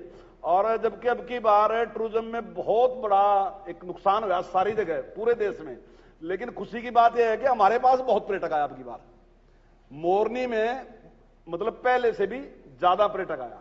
तो एक ही होम स्टे पॉलिसी लेकर है जिससे ज्यादा लोगों को रोजगार मिलेगा, इसका मैं आपको आश्वासन दे रहा हूं। और दूसरा ये जो मैंने कहा, इस पर भी विचार करें। अध्यक्ष महोदय, अच्छी बात है क्योंकि होम जो गेस्ट हैं उसमें गेस्ट ठहरेंगे, अच्छी है ये स्कीम। मैंने आपसे बात भी करी थी, लेकिन मैं ये कहना चाहता हूं कि इसकी जो ये रांद काट दो इसकी कंट्रोल एरिया की, बहुत विकसित होगा, बहुत वहां फायदा लोगों को। मुख्यमंत्री जी उन्होंने कहा कि विचार करेंगे इसके आप मैंने कहा कि विचार करेंगे। हाँ, बस इसको आप खत्म कर। धन्यवाद। किरण जी आपके माध्यम से मैं शॉर्ट में हाँ, ये कंट्रोल एरिया जो बात कर रहे हैं वो फॉरेस्ट का है, तो वो तो फॉरेस्ट की बात होएगी तभी आप कर पाएंगे। आप ही की तरफ से मैं इनको बता रही हूँ, नंबर 1। नंबर 2, अध्यक्ष जी मोरनी को विकसित करने की बात कही है, माउंटेन क्वेल और ये टिक्कर ताल, ये सारा कुछ जो है, जिस समय मैं हुड्डा साहब मुख्यमंत्री थे, मैं पर्यटन मंत्री थी, उस समय पूरी तरह से विकसित हमने करा था।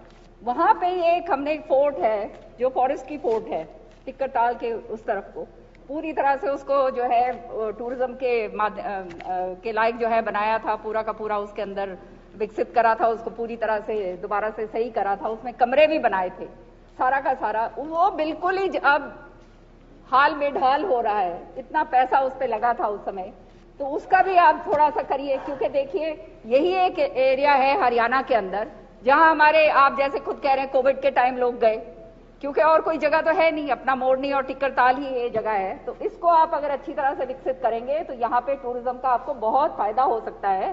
वो फोर्ट को भी करिए, और वो जो हमने टेंटेड अकोमोडेशन फॉरेस्ट के अंदर करा था, वो भी आप ही के पास विभाग है मेरे ख्याल में, उसको भी आप करिए, उसको दोनों को टूरिज्म के साथ आप जोड़ दीजिए और उसका आपको बहुत फायदा मिलेगा। साथ ही साथ महेंद्रगढ़ की एक फोर्ट है, उसका भी जो है पिछले विधानसभा के अंदर रामविलास जी के पास जब ये विभाग था उस समय मोरनी तक सीमित, मोरनी तक महेंद्रगढ़ पहुंच गए, फिर तो बहुत दूर चले जाएंगे। वो जो बहुत दूर चले जाएंगे महेंद्रगढ़ की, उसके अंदर सारा का सारा पूरा का पूरा आप जो है नीमराना की तरह उसको आप बढ़ावा दे सकते हैं, उसको आप प्राइवेट पब्लिक पार्टनरशिप के अंदर लेके आइए, बहुत फायदा होगा।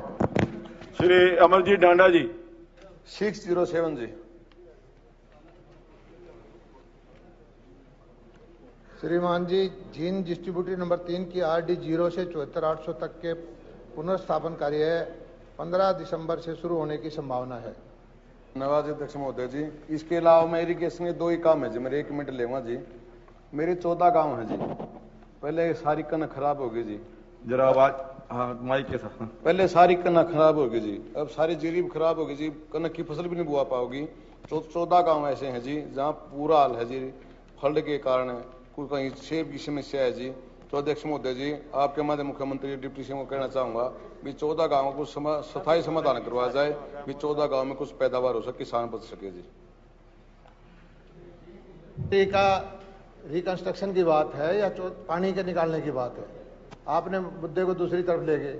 इसका आपका जो था टेंडर हो चुका है, टेंडर लॉट हो चुका है, 15 तारीख से काम शुरू हो जाएगा और इसकी कैपेसिटी बढ़ जाएगी। और इन जगहों के अंदर जो है RD 74 से लेकर 120 तक के काम जो है 700 लाख का पूरा हो चुका है। ये काम पेंडिंग था, इस काम का शुरुआत होगी 6 महीने में पूरा हो जाएगा। जी, आपके माध्यम से मंत्री जी मैं धन्यवाद करता हूँ इस काम के लिए जी। जो तो हमें समस्या बताई इसका भी पुनर्निर्माण करवाया जाए। बहुत भयंकर समस्या जी, बहुत दिनों से देखने लग रहे हैं। 14 गांव में ऐसी गांव, एक गांव में कहीं फसल नहीं हो पाती जी। एक ZD4 का भी है 1000 नंबर का जी, 4 का जी, वो उसको भी सीमेंट में करवाया जाए, भी 8-10 गांव में पानी लग सके जी। उसका भी इस माध्यम से जी मैं कहना चाहूंगा आपको, वो उसका करवाया जाए। मंत्री जी हो गया उनका? हो गया, इसका डिस्ट्रीब्यूटरी का सवाल हो गया है। 14 गांव का विषय जो है उसकी आपकी जो फसल बिजाने की व्यवस्था के लिए जो भी प्रयत्न करने होंगे, पानी निकालने के होंगे, वो करेंगे। अमित सियाग जी।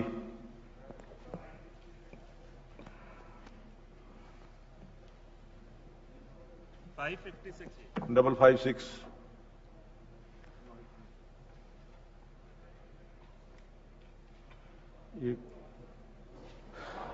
हाँ श्रीमान जी। नहीं, मेरा प्रश्न जी मुख्यमंत्री जी के पास है। हाँ, हमारी प्रपोजल है। मैं अध्यक्ष महोदय आपके माध्यम से मुख्यमंत्री जी से आपसे जानना चाहूंगा कि कब तक ये पूरी प्रक्रिया होने की संभावना है और कब तक ये प्लॉट्स का आवंटन हो जाएगा जी? नहीं, हमने इसकी डेवलपमेंट के लिए स्कीम बढ़ा ली है। डेवलपमेंट के काम शुरू हो जाएंगे और साथ साथ ही हम जो भी, ताकि एनहांसमेंट का चक्कर ना पड़े, वो ना आए, साथ साथ ही जो जो डेवलप होता जाएगा प्लॉट को हम रिलॉन्च भी कर देंगे। कोई समय सीमा है जी जो निर्धारित है? अगले साल में। अगले साल तक आप? हाँ, इस सेक्टर की डेवलपमेंट भी हो जाएगी और प्लॉट बेचना भी शुरू हो जाएगा। ठीक है, धन्यवाद। अभय सिंह यादव जी।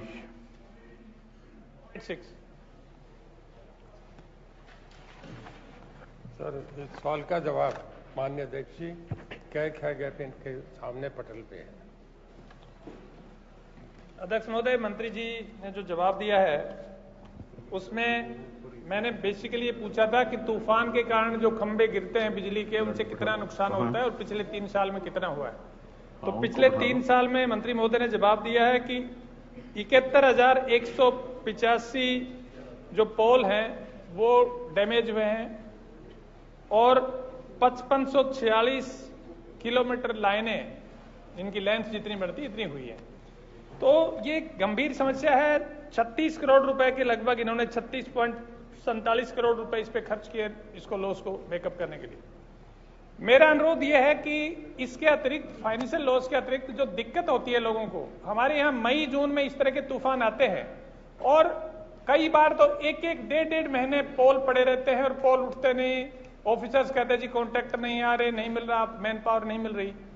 तो मेरा आपसे अनुरोध है, आपने वैसे काफी विस्तार में जवाब दिया और आपने कई बातें बताई हैं, जो जो स्टेप्स आप ले रहे हैं। मैं सिर्फ एक बात आपको इसमें आपके का मंत्री महोदय का ध्यान आकर्षित करना चाहूंगा कि जो ये इन्होंने पॉइंट नंबर 10 पे जो दिया है, to strengthen the existing line, extensive survey shall be undertaken to identify the lengthy span and tilted poles. मेरा अनुरोध है कि इस विषय में थोड़ा सा स्पेशल ध्यान दें और विशेषकर महेंद्रगढ़ जिले में जहां पुरानी तारें हैं, तूफान वहां ज्यादा आता है, डैमेज मैक्सिमम होता है। और पीछे माननीय मुख्यमंत्री जी के एक घोषणा में ये था भी कि पुराने बिजली के तार बदले जाएंगे महेंद्रगढ़ जिले के। तो मंत्री महोदय से मेरा अनुरोध है कि उस विषय पर ध्यान देके पुराने बिजली के तार बदले जाएं और पोल्स जहां टेढ़े हैं, जहां स्पैन लंबे हैं, जहां पोल की जरूरत है, वो जैसा आपने सुझाव दिया है उसके मुताबिक हमारे जिले में ये काम अगर अगली गर्मी से पहले कर दो तो मैं बड़ा धन्यवाद दूंगा आपका। धन्यवाद। अध्यक्ष महोदय, मैं जरा माननीय सदस्य से बताना चाहूंगा कि मई जून जुलाई 3 महीने ऐसे होते हैं जब तेज हवाएं चलती है, तूफान आंधी ये रहती है। और हमने जो इंफ्रास्ट्रक्चर तैयार किया उसमें 170 किलोमीटर तक की हवा को हम बर्दाश्त कर लेते हैं। हमारे स्टब इतने मजबूत बने हैं, पर इसके बाद भी जब तेज हवाएं चलती हैं तो खंभे टूट जाते हैं। मैं आपके नोटिस में लाना चाहूँगा कि महेंद्रगढ़ में नहीं, सबसे ज़्यादा पोल तो जींद, हिसार और इसमें फतेहाबाद में टूटे हैं। करनाल पानीपत में इसके बाद आता है, फिर इनका जिला आता है। तो ये वाकई ठीक है कि नेचर के आगे हम नहीं रोक सकते, पर हम एक सर्वे कर रहे हैं। उड़ीसा और आंध्रा में बहुत तेज तूफान आते हैं, वो वज्रपात तूफान आते हैं, उसका हम स्टडी कर रहे हैं, सर्वे कर रहे हैं कि हम यहाँ रोके जाएं। फिर भी इसको रोकने के लिए हम उन स्टब के चारों तरफ जहाँ चिट लगाए उसको रोकने के लिए दीवारें उसकी फाउंडेशन बढ़ा रहे हैं। और इसके अलावा मैं ये भी बताऊं कि कहीं भी महीना नहीं होता। मैं पिछले रिकॉर्ड की बात बता रहा हूं, जब से मैंने टेक ओवर किया कहीं भी 7 दिन नहीं गए, 3 दिन में, 2 दिन में, 4 दिन में बराबर मॉनिटरिंग करता हूं। हर एससी को मैं फोन करके चेक करता हूं, हमारे तुरंत इसको रिपेयर कर दिया जाता है। इसके अलावा कोई और सुझाव हो तो बताइए।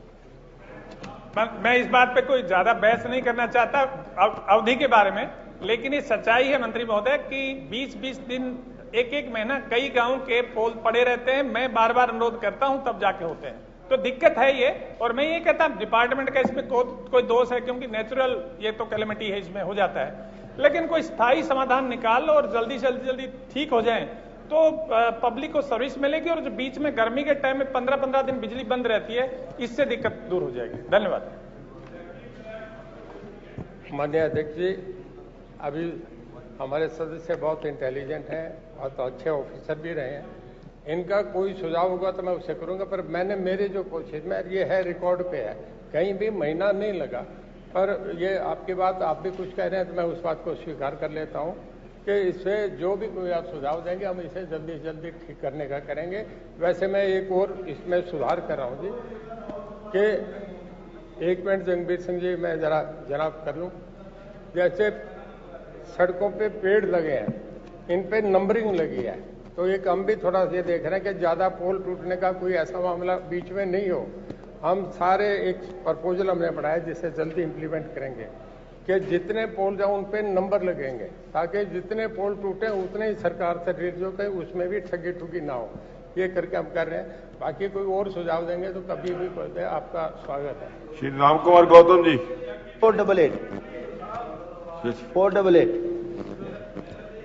नहीं, हर प्रश्न पर आप सप्लीमेंट्री पूछेंगे तो ठीक नहीं है। नहीं, आप उसका क्वेश्चन लगाइए ना। अगर आपके एरिया में नुकसान हुआ तो क्वेश्चन लगाइए इसका। नहीं, सप्लीमेंट्री एक सवाल के ऊपर 2 सप्लीमेंट्री है। वो पहले जो जिस मेंबर ने दिया प्रश्न वो पूछ सकता है। पहले अधिकार उसका है जो क्वेश्चन लगाता है। उन्होंने तीन कोई नहीं, फिर पूछ लियो यार, ये सवाल पूरा हो जाने दे, अगले गेड़े पूछ लियो यार, ये सब टाइम हो जाएगा। नहीं, ऐसा नहीं है कि किसी भी, हाँ बिल्कुल, ये वो आपकी बिल है, इसमें कोई नहीं। देखिए 3 सप्लीमेंट्री हो चुके, 3 सप्लीमेंट्री उन्होंने पूछे। आपने देखिए, बात सुनिए बोगी जी, आप सुनिए कि हर प्रश्न के ऊपर आप सप्लीमेंट्री पूछेंगे तो ठीक नहीं है। नंबर दो, पहला अधिकार उस सदस्य का है, नहीं उस सदस्य का अधिकार है। उन्होंने 3 सप्लीमेंट्री पूछे। हाँ ठीक, कोई नहीं। अरे यार, किसका क्षेत्र है? प्रश्न लगाओ ना आप, कौन रोक रहा है आपको प्रश्न लगाने में? हाँ जी, हाजी वीर साहब। राम कुमार गौतम। हाँ जी। नहीं श्रीमान जी, पर सुझाव बहुत अच्छा है, विचार करने योग्य है। विद साहब, स्पीकर महोदय, मुख्यमंत्री जी तो कंजूस है थोड़े से, लेकिन विद से इस सरकार की क्या नाम जवाब की उम्मीद नहीं थी। ऐसा है, हजारों लोग नौजवान बेचारे जो किसी कारण रह गए, और वो पंजाब में 28। अध्यक्ष महोदय 1 मिनट, जरा मुख्यमंत्री जी खड़े हैं प्लीज। राम कुमार जी, मैं दे रहा हूं जवाब। राम कुमार जी जरा बैठिए। अध्यक्ष महोदय, जैसा गृह मंत्री जी ने कहा है, सुझाव अच्छा है। भारत सरकार ने आर्थिक रूप से कमजोर वर्गों के लिए नौकरियों में 10% का आरक्षण दिया था। उसी तर्ज पर हरियाणा सरकार ने भी 10% नौकरियों में आरक्षण दिया है जो आर्थिक रूप से कमजोर ऐसे वर्ग हैं। अभी तक चूंकि आयु सीमा में जो आर्थिक रूप से कमजोर लोग हैं, उनकी आयु सीमा में पुलिस भर्ती में कोई छूट नहीं थी, जैसे बाकी सबकी थी वैसी उसमें थी। लेकिन सुझाव बहुत से आए और मैं समझता हूं हमारे माननीय सदस्य के प्रश्न पूछने का भी शायद हेतु यही होगा। तो मैं आज घोषणा करता हूं कि होम डिपार्टमेंट की, पुलिस की इन भर्तियों में जो आर्थिक रूप से कमजोर हैं उस वर्ग को 5 वर्ष की आयु में अतिरिक्त छूट दी जाएगी। बहुत बहुत धन्यवाद मुख्यमंत्री महोदय। हजारों नौजवान आपका एहसान मानेंगे। गौतम जी, आप ये तो कह रहे थे पहले मुख्यमंत्री जी कांग्रेस की सरकार में भी था ये, फिर आपने बस ये गड़बड़ कर दी थी, अब ठीक कर दी, बड़ा अच्छा करे। श्रीमती किरण चौधरी। Question number 450।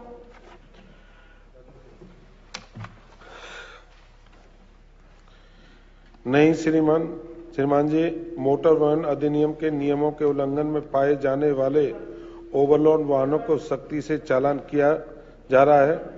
2019-20 में कुल 28,199 वाहनों के चालान किए गए हैं और 104 करोड़ 34 लाख करोड़ वसूल किए गए हैं। खनन भूविज्ञान विभाग के खनन के सामग्री ले जाने वाले 1492 वाहनों को भी पकड़ा गया है।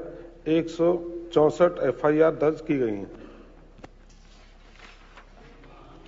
मैं माननीय मंत्री जी से पूछना चाहूंगी आपके माध्यम से, क्वेश्चन जो है वो कुछ और है, आपने उसका आंसर कुछ और दिया है। मैंने क्वेश्चन में साफ पूछा है, government whether operated in the state in collusion of the government officials and owners of stone crushers, overloaded vehicles के उसमें, and give me the details thereof together with the action taken by the government। आपने मुझे ये बता दिया कि 164 FIRs आपने कर दी हैं, बहुत अच्छी बात है आपने करी, लेकिन आपने मुझे ये जो मेरा प्रश्न था कि कौन से ऐसे गवर्नमेंट ऑफिशियल्स हैं जो इसके अंदर जिन्होंने कल्यूड करा है, उनके खिलाफ क्या कार्रवाई करी आपने, वो नहीं बताया। मैंने डिटेल्स मांगी हैं कि किस कौन से आपने कौन से ये जो क्रशर ऑपरेटर्स हैं उनके खिलाफ आपने कार्रवाई करी है, वो आपने नहीं बताया। तो आप जो है ये जो है क्वेश्चन को पूरी तरह से घुमा रहे हैं, इसका तो कोई फायदा नहीं। मंत्री जी, आप इसका जवाब सही दीजिए मुझे, या अगर नहीं है तो फिर आप बोल दीजिए कि आप जवाब सही नहीं है। क्रैशर के खिलाफ कैसे कार्रवाई करेंगे ओवरलोड में? ओवरलोड तो वाहन लेकर दे रहा है ना जी, वाहन के खिलाफ कार्रवाई करोगे? मैंने इसमें साफ लिखा है, government against ring transport operators and government officials. मुझे ये बताइए ना, कौन से which are the government officials you have taken action against, या नहीं लिया तो बोलो नहीं लिया हमने, बात खत्म। That's what I want to no.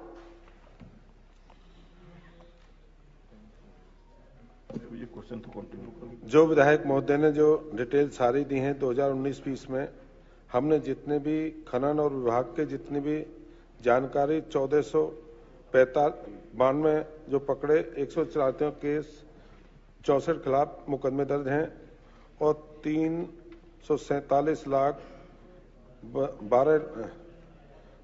Crore 47 lakh 12 हजार राशि एकत्रित की है।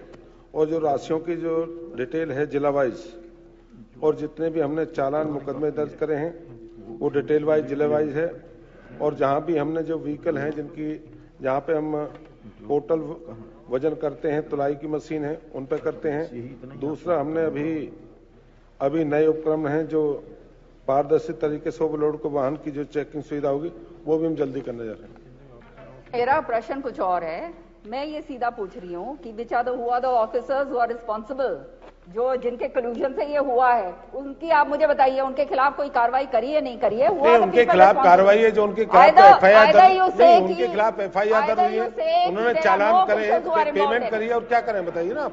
FIR आपने दर्ज नहीं, FIR दर्ज है, उनके व्हीकल चालान हुए, उन्होंने पेमेंट करी है, और बताइए क्या करें। ऑल ओवर है FIR तो जो है, जो वाहन चालक है उनके ऊपर है, दूसरे भी हैं ऑफिशियल के खिलाफ। किस अध्यक्ष महोदय, ये एक वेग प्रश्न है,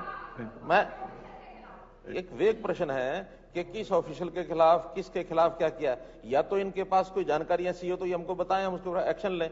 और जिनके खिलाफ कार्रवाई की है वो मंत्री महोदय ने बता दिया है कि इतने वाहन पकड़े गए हैं, इतने FIR की गई हैं, और जब FIR होती है तो उसका एक्शन आगे चलता है, और उसके अंदर जब प्रमाणित होता है तो उनको सजा मिलती है। आखिर इस सारे विषय को लेकर के जब शिकायतें मिल रही हैं, प्रत्यक्ष प्रमाण तो कोई देता नहीं है, ना देने वाला देता ना लेने वाला देता है। आखिर में जब हमको ये पता लगा कि ये जो RTO ऑफिस हैं इसके अंदर भ्रष्टाचार के विषय आ रहे हैं, हमने अल्टीमेटली अब 1 महीना पहले क्या किया, ये किया कि हमने डबल जो जिम्मेवारियां मिली हुई थी ऑफिसर्स को, खास करके एडीसीज को आरटीए बनाया हुआ था, हमने एडीसीज को अलग कर दिया, आरटीएस को अलग किया, केवल इसलिए कि इस समस्या में कोई भी अगर मामला है तो उसका हल कैसे पाया जा सके। आरटीए का बल्कि नाम बदल करके डीटीओ किया हमने, डिस्ट्रिक्ट ट्रांसपोर्ट ऑफिसर, और उनमें अब ऐसे लोग लगाए हैं जो उन चीजों को ठीक करने में सक्षम होंगे। लगभग 250 लोग ऐसे चिन्हित किए गए कि जो कहीं ना कहीं बैठ के गड़बड़ करते थे, और गड़बड़ करने वाले को उनको सबको ट्रांसफर किया। और इसके बाद सुनिए, इसके बाद लेटेस्ट ऐसे लोग मिले कि जब इसके अंदर जो उनके स्टाफ के लोग मिलकर के व्हाट्सएप ग्रुप बनाए हुए ड्राइवर्स के साथ मिलकर के, ऐसे कम से कम 8-10 ग्रुप्स ऐसे पकड़े गए हैं, उनको उनके खिलाफ कार्रवाई की गई है। उनको अगर नौकरी में कुछ लोग कच्चे नौकरी में थे, आउटसोर्सिंग में थे, उनको हटा दिया गया है, और जो लोग कच्चे नहीं थे उनके खिलाफ एफआईआर के माध्यम से कार्रवाई होगी। बड़े डिटेल के अंदर बताया। मैं भी यही पूछना चाहती हूँ कि आप नाम तो कुछ भी बदल दीजिए, आरटीए का कुछ और बना दो, उसका कुछ और बना दो, दैट्स नॉट रेलेवेंट। मेरा प्रश्न साफ है कि कोई ना कोई इसमें जो ऑफिसर्स जो हैं, आपने जो 164 एफआईआर करी हैं, उनमें से कोई ऑफिसर के ऊपर, कोई ऑफिशियल के ऊपर एफआईआर दर्ज हुई है क्या?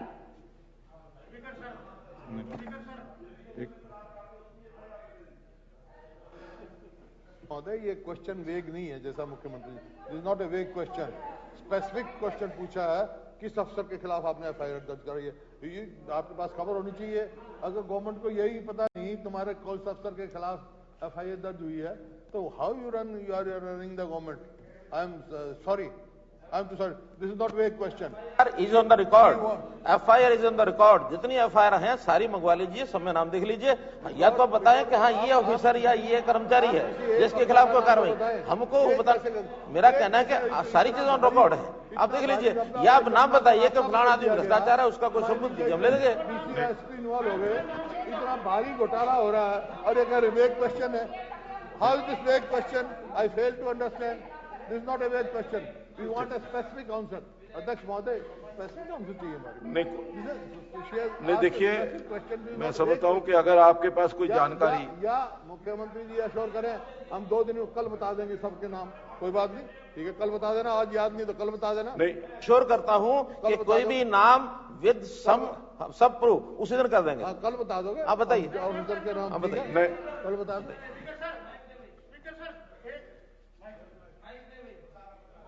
स्पीकर सर, 2 तारीख को पीपली थाने में एक एफआईआर दर्ज हुई है। उसमें एसडीएम लाडवा का रीडर, उसका चपरासी, उसका ड्राइवर, 3 नाम और 3-4 पब्लिक के आदमी थे, जो सैकड़ों व्हाट्सएप ग्रुप बना के, और मुलजिम ने मान्य हुआ है कि हमने बहुत गाड़ियां एसडीएम लाडवा को, मंजीत के थ्रू एसडीएम लाडवा को पैसे देके कई सालों से हम ये धंधा कर रहे हैं। 2 तारीख को, लेकिन एसडीएम के खिलाफ कोई कार्रवाई नहीं। इसमें भारतीय जनता पार्टी के लोकल लीडर मिले हुए हैं, उनके खिलाफ कोई कार्रवाई नहीं। सिर्फ कल एसडीएम का तबादला किया गया, उसके खिलाफ एफआईआर क्यों नहीं? उसके खिलाफ, एसडीएम के खिलाफ एफआईआर दर्ज होनी चाहिए। इसमें मुलजिम ने नाम ले रखा है, ये एफआईआर की कॉपी है। इसी का जवाब देता हूं, सुनिए। जब एक ऑफिस में जानकारी मिल गई कि वहां उनका जो पीएन है या उनका पीए है या जो भी कोई वहां कर्मचारी है जो ये गड़बड़ कर रहा है, उसके खिलाफ एफआईआर हुई है, उसने स्टेटमेंट दी हुई है, इस एसडीएम को वहां से बदल दिया गया है केवल इसलिए कि इसकी, अरे सुन तो लो, जब तक होनी चाहिए सर। सुनिए, जब तक सुनिए इसकी इंक्वायरी सर, अरे सुनिए, आखिर को एक प्रोसेस होती है ना सर, इसकी इंक्वायरी, बैठिए प्लीज। अरे सुनो, मैं बता रहा हूं, अब मैं बता रहा हूं। मैं बता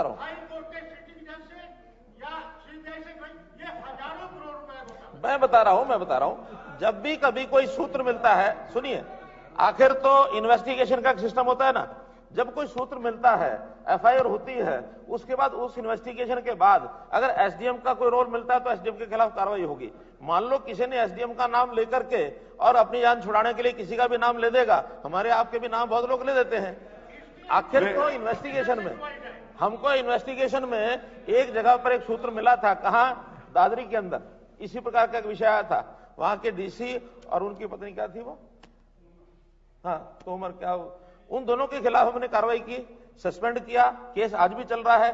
इसलिए जिस किसी के खिलाफ कोई कार्रवाई मिलती है, यानी कोई प्रमाण मिलता है, आगे बढ़ेंगे। आज उनके खिलाफ एक्शन शुरू हो गया। उन दोनों को, यानी जो एसडीएम है, उसका ट्रांसफर तुरंत इसलिए किया कि वहां किसी प्रकार से प्रभावित ना करे उसको। एफआईआर हो गई है, आगे विषय बढ़ेगा। ये बहुत बड़ा स्कैम है, हजारों करोड़ का। डीएसपी इसकी इंक्वायरी नहीं कर सकता। अब ये सीबीआई से या हाई कोर्ट के जज से इसकी इंक्वायरी करवाइए। माननीय सदस्यगण, अब प्रश्नकाल समाप्त होता है। माननीय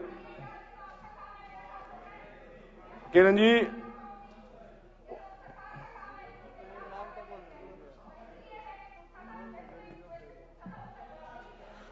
माननीय सदस्यगण, अब प्रश्नकाल समाप्त होता है।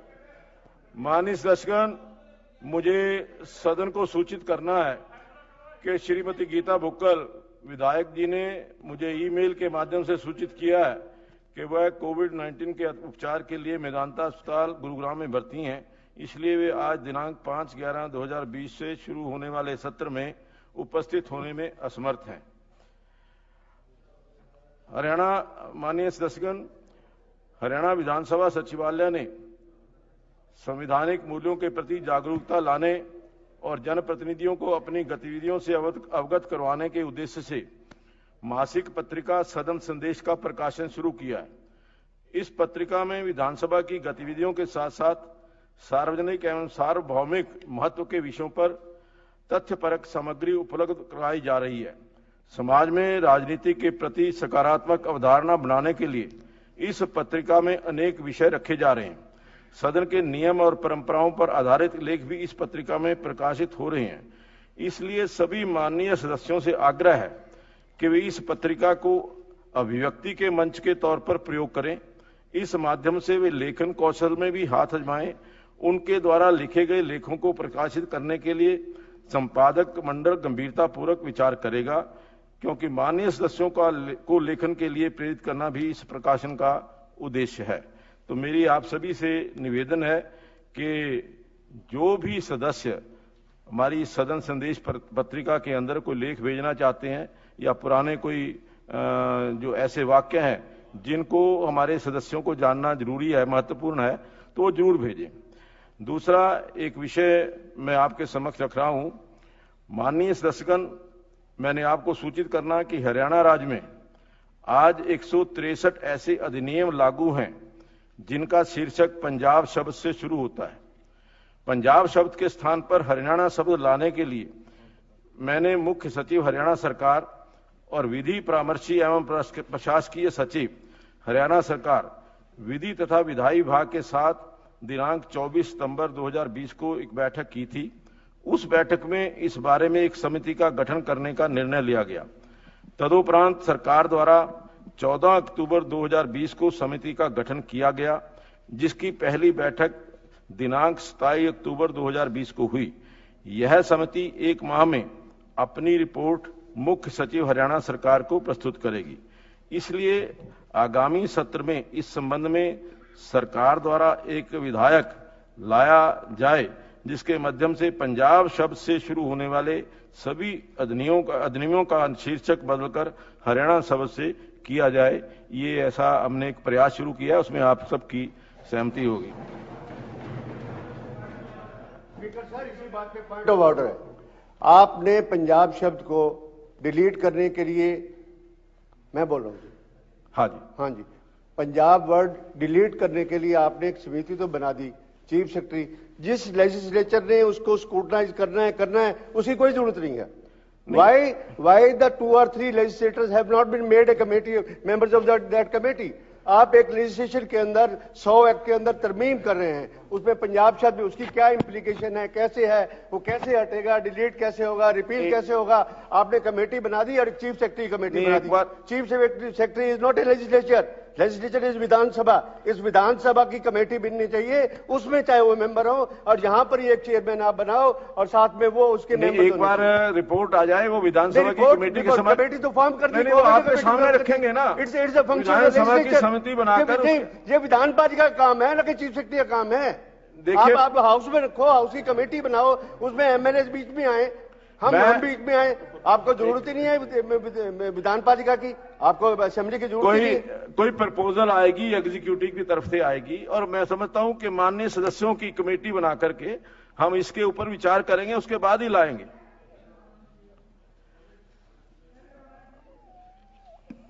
आज हमारे माननीय सदस्य श्री घनश्याम सराफ विधायक जी का जन्मदिन है। इस अवसर पर सदन की तरफ से उनको बहुत बहुत हार्दिक बधाई। यह सदन उनके स्वस्थ जीवन और उज्जवल भविष्य और दीर्घायु की कामना करता है। सदन का आज स्पीकर माननीय सदस्यगण, मैं पूरे सदन का धन्यवाद करता हूं जी। धन्यवाद। 67 हो गए। माननीय सदस्यगण, अधिकारीगण एवं पत्रकार बंधुओं, आज आप सभी दिनांक 5 नवंबर 2020 को रात्रि 8 बजे मेरे निवास कोठी नंबर 49 सेक्टर 2 चंडीगढ़ में रात्रि भोज के लिए सादर आमंत्रित हैं। सभी से निवेदन है कि जरूर इस रात्रि भोज में शामिल हों।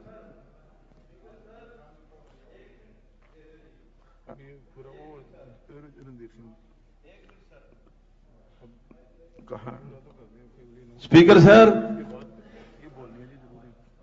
स्पीकर सर, एक मिनट एक मिनट दे दीजिए। एक मिनट गोलन जी एक मिनट। जन्मदिन का विषय है, ये पूरा हो जाने दो, उसके बाद। माननीय सदस्यगण, अब सचिव घोषणा करेंगे। महोदय, मैं उन विधेयकों को दर्शाने वाला विवरण जो हरियाणा विधानसभा ने अपने अगस्त 2020 में हुए सत्र में पारित किए थे तथा जिन पर राज्यपाल महोदय ने अनुमति दे दी है, सादर सदन की मेज पर रखता हूं। हरियाणा नगर पालिका क्षेत्रों में अपूर्ण नागरिक सुख सुविधाओं तथा अवसंरचना का प्रबंधन विशेष उपबंध संशोधन विधेयक 2020, हरियाणा लिफ्ट एंड एक्सकेलेटर संशोधन विधेयक 2020, हरियाणा नगर निगम संशोधन विधेयक 2020, हरियाणा नगर पालिका संशोधन विधेयक 2020, हरियाणा अग्निशमन सेवा संशोधन विधेयक 2020, हरियाणा नगर मनोरंजन शुल्क संशोधन विधेयक 2020, हरियाणा नगरीय क्षेत्र विकास तथा विनियमन द्वितीय संशोधन तथा विधि मान्यकरण विधेयक 2020, हरियाणा राजकोषीय उत्तरदायित्व तथा बजट प्रबंधन संशोधन विधेयक 2020, हरियाणा विनियोग संख्या 3 विधेयक 2020, हरियाणा माल और सेवा कर संशोधन विधेयक 2020, हरियाणा मूल्यवर्धित कर संशोधन विधेयक 2020। माननीय सदस्यगण, अब मैं कार्य सलाहकार समिति द्वारा तय किए गए विभिन्न कार्यों की समय सारणी प्रस्तुत करता हूं। समिति ने सिफारिश की कि जब तक अध्यक्ष महोदय अन्यथा निर्देश नहीं देते, सत्र के दौरान विधानसभा की बैठक वीरवार 5 नवंबर 2020 को प्रातः 2 बजे मध्याह्न पश्चात आरंभ होगी तथा 6:30 बजे सायं बिना प्रश्न रखे स्थगित होगी। समिति ने यह भी सिफारिश की कि शुक्रवार 6 नवंबर 2020 को विधानसभा की बैठक 10 बजे प्रातः प्रारंभ होगी तथा उस दिन की कार्यसूची में दिए गए कार्य की समाप्ति के पश्चात स्थगित होगी। कुछ चर्चा के पश्चात समिति ने आगे सिफारिश की कि 5 नवंबर 2020 तथा 6 नवंबर 2020 को सभा द्वारा निम्नानुसार कार्य किया जाएगा। वीरवार 5 नवंबर 2020 2 बजे मध्याह्न पश्चात शोक प्रस्ताव, प्रश्नकाल, कार्य सलाहकार समिति की दूसरी रिपोर्ट प्रस्तुत करना तथा स्वीकार करना, सदन की मेज पर रखे जाने वाले कागज पत्र, विधान कार्य। शुक्रवार 6 नवंबर 2020 10 बजे प्रातः प्रश्नकाल, निरंतर बैठक संबंधी नियम 15 के अधीन प्रस्ताव, अनिश्चित काल तक सभा के स्थगन संबंधी नियम 16 के अधीन प्रस्ताव, रखे जाने वाले कागज पत्र यदि कोई हो, विधान कार्य, कोई अन्य कार्य। अब संसदीय कार्य मंत्री यह प्रस्ताव प्रस्तुत करेंगे कि एक मिनट ये प्रस्ताव करते हैं, उसके बाद आप जो कहेंगे। अब संसदीय कार्य मंत्री यह प्रस्ताव प्रस्तुत करेंगे कि यह सदन कार्य सलाहकार समिति की दूसरी रिपोर्ट में दी गई सिफारिशों पर स्वीकार करता है।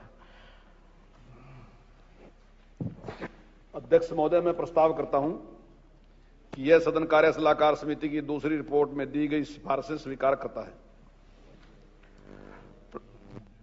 अध्यक्ष महोदय, ये मैं बीएससी में भी निवेदन किया था, 2 दिन का सेशन क्या मतलब हुआ?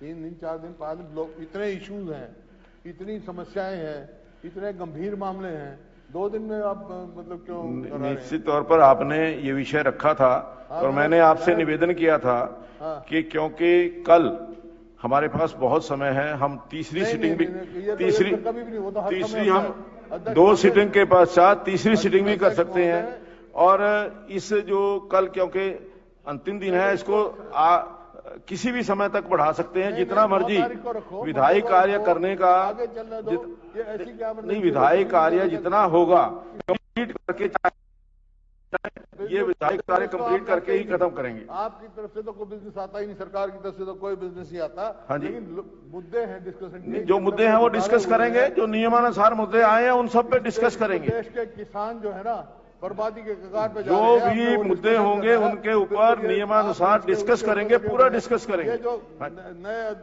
एक्ट आए हैं ये प्रदेश के किसान को बर्बाद करने वाले हैं।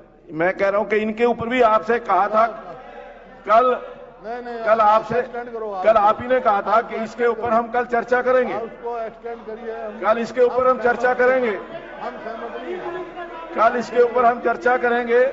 अभी पीटीआई है, ग्रुप है। अध्यक्ष महोदय, हुड्डा साहब आपने ही कहा था कि कल इसके ऊपर चर्चा करेंगे। 10 लाख फीस कर दी।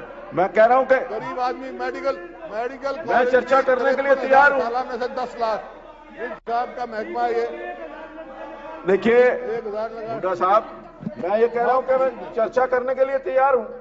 आप कल को चर्चा करेंगे, आपने कहा उस समय ये हुआ था कि कल इसके ऊपर चर्चा होगी, आपने ही कहा था कि कल 2 दिन का सेशन जो हाँ जी नहीं, अगर मेरी बात सुनिए, कल को ये सेशन अगर आपको कल अगर आपको ये लगेगा कि कोई कार्य बकाया है तो कल हम इसके ऊपर पुनर्विचार कर लेंगे। कल इसके ऊपर पुनर्विचार कर लेंगे कि अगर ये सेशन के अंदर कोई काम बकाया होगा। आज बीएससी की रिपोर्ट तो आज मैं जो आपको आश्वासन दे रहा हूं कि अगर कोई भी काम बकाया होगा तो हम इसको आगे बढ़ा सकते हैं सेशन को, इसमें कोई वो नहीं है। आप कमाल की बात है, आप कमाल की बात है। अध्यक्ष महोदय, आप तो चाहते हैं भाई कभी निपटा दे सारा काम, नहीं होगा इसका मतलब। देखिए, मैंने कहा कि किसानों के जो बिल आए हैं उनके ऊपर हम चर्चा करेंगे। आपने कहा कि धांधली हुई है। आज वो 20-20 के नोट दिए थे, वो बेचारे सिलेंडर लेने गए, भगा दिए। आप चर्चा, जिस प्रकार आप इसके ऊपर चर्चा, इस देश का भ्रष्ट करने का काम किया गया। नहीं, कल आप चर्चा करना चाहते हैं कि नहीं चाहते? तू तो नहीं वहां पर क्या मिलेंगे? हाँ, मैं तो कह रहा हूँ पूरा दूंगा, आप थक जाएंगे, मैं नहीं थकूंगा। नहीं, टाइम की कमी रहेगी जब तो आदि। अध्यक्ष महोदय, आप थक जाएंगे। अध्यक्ष महोदय, ये 3 बिलों पे पकाने का काम कर रहे हैं, ये केवल पकाने का काम कर रहे हैं। अगर आपके पास कोई तथ्य है, अगर आपके पास कोई तथ्य है ना, आप रखो तथ्य।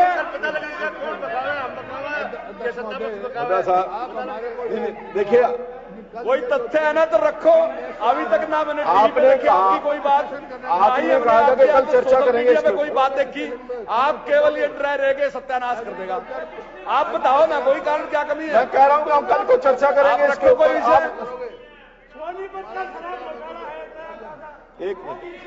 एक एक करके बात करेंगे तो कुछ सुनेगा नहीं। मैं समझता हूं कि आपको जितना टाइम क्या 2 क्या 3 क्या 4 डेज, जितना समय आप कहेंगे चर्चा होगी, लेकिन चर्चा होगी, हल्ला नहीं होगा। हाँ जी, अगर देखिए हुड्डा साहब, मैं ये कह रहा हूं, मैं आपको एश्योर कर रहा हूं कि अगर बिजनेस होगा तो 2 दिन क्या 3 दिन क्या 4 दिन करेंगे। अगर बिजनेस होगा बिजनेस अगर नहीं होगा, हाँ जी, कल देंगे। हाँ कल देख लेंगे। कल अगर बिजनेस होगा, कल बिजनेस बचेगा तो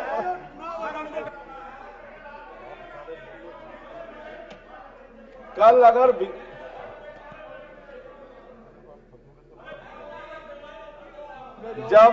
जब आप थक जाओगे ना बोल के, तब विधानसभा का आगे हम उसको वो करेंगे। 0 आवर का आपने पता क्या है? 0 आवर के अंदर, एक मिनट सुन तो लीजिए, मैं सभी विधायकों की जानकारी के लिए बता रहा हूं। आज तक कभी 0 आवर हुआ नहीं था, पहली बार 0 आवर हमने शुरू किया। और विधान के मुताबिक, विधान के अंदर जो कॉल अटेंशन मोशन है वो 1 लग सकता है। कॉल अटेंशन मोशन 1 लग सकता है। मैंने 2 लगाए हैं, दोनों दिन लगाए हैं। नहीं पर ये इतने सारे जो हमने किए हैं जी, नहीं तो आप आगे बिजनेस तो होने दीजिए ना, चर्चा करिए। आप चर्चा करने के लिए तैयार? अगर देखिए आपके पास कोई मुद्दा है तो उसके ऊपर चर्चा करें।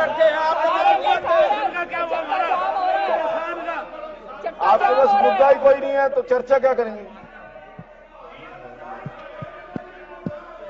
ये क्या पूरी तरीके से अखबारों के सहारे 3 दिन करते रहो, अखबारों के सहारे आप बहस, कोई विषय तो दो, कोई बात तो विषय नहीं है। और रखो बात, अभी क्यों जा रहे? आप एक सीटिंग फालतू कह रहे ना, तो ये अखबारों से राजनीति नहीं चलती। आपने मान लिया इसको, इन 2 में आपने मान लिया, आप करो। काल टेंशन 1 लगा, आपका 10 साल राज रहा, 10 साल आपकी सरकार रही। अभी पुराना रिकॉर्ड निकाल के दिखा दो कितने लगाए आपने। हम 2 लगा रहे, हर बार 2 लगा रहे। इनके ऊपर कल मैंने कहा कि कल चर्चा करेंगे। हाँ कल चर्चा करेंगे। बात हो गई है हुड्डा जी से? आपका ही मैं ऊपर कहा है और किसी का नहीं है।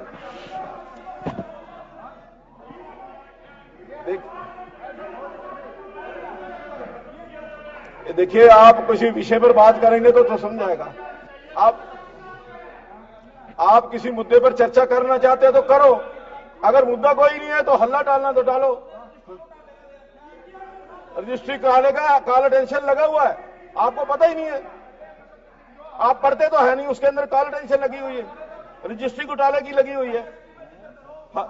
एमएसपी के जिक्र कल चर्चा करेंगे इसके, मैं कह रहा हूं कल चर्चा करेंगे। अपनी चेयर पे जाओ और जिक्र करो और जवाब देंगे, करो जिक्र। आप वेल में क्यों है रहे? क्योंकि आपके पास कहने के लिए कोई बात नहीं है और वैसे हल्ला करने रहे। अगर आपके पास कोई तरक है ना तो अपनी सीट पे जाओ और चर्चा करो। आप वेल में आए इसलिए क्योंकि आपके पास कहने के लिए कोई बात नहीं है। घोड़ी की जब मैंने कहा नाचना नहीं आता। हुड्डा साहब बोलते क्यों नहीं? जिस पर नाचना नहीं आता, आपसे ये चर्चा हुई कि कल इसके ऊपर चर्चा करेंगे। आप पर तर्क नहीं है इसलिए आप वेल में।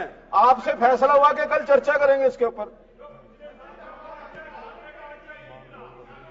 आपके भी आपका जो है ना इट्स नॉट दी, जब हमारी अपील स्पीकर से है, नहीं वी आर नॉट, आप जो तरह हम जवाब देंगे। वी आर नॉट 100% तीनों के तीनों बिल जो है किसान के हित में, 100% किसान के हित में। Submission is to the speaker, our submission is to the honourable speaker.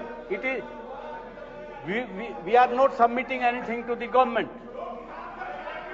आपके लेवल पे ये बात नहीं आनी चाहिए।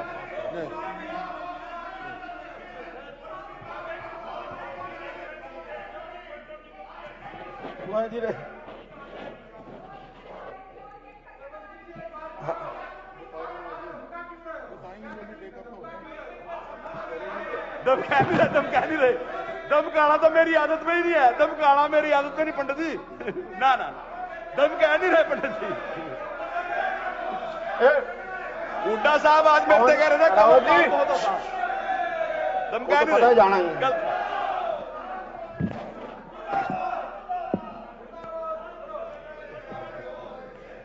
यह सदन कार्य सलाहकार समिति की दूसरी रिपोर्ट में दी गई सिफारिशें स्वीकार करता है। प्रश्न है कि यह सदन कार्य सलाहकार समिति की दूसरी रिपोर्ट में दी गई सिफारिशें स्वीकार करता है। जो इस प्रस्ताव के पक्ष में हैं वे कृपया हाँ कहें, जो इस प्रस्ताव के विपक्ष में हैं वे कृपया ना कहें। हाँ पक्ष की जीत हुई, हाँ पक्ष की जीत हुई, प्रस्ताव पारित हुआ, रिपोर्ट स्वीकार हुई।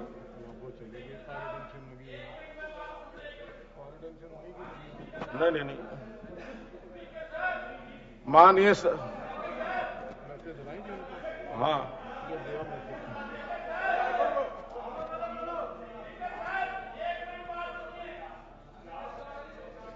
माननीय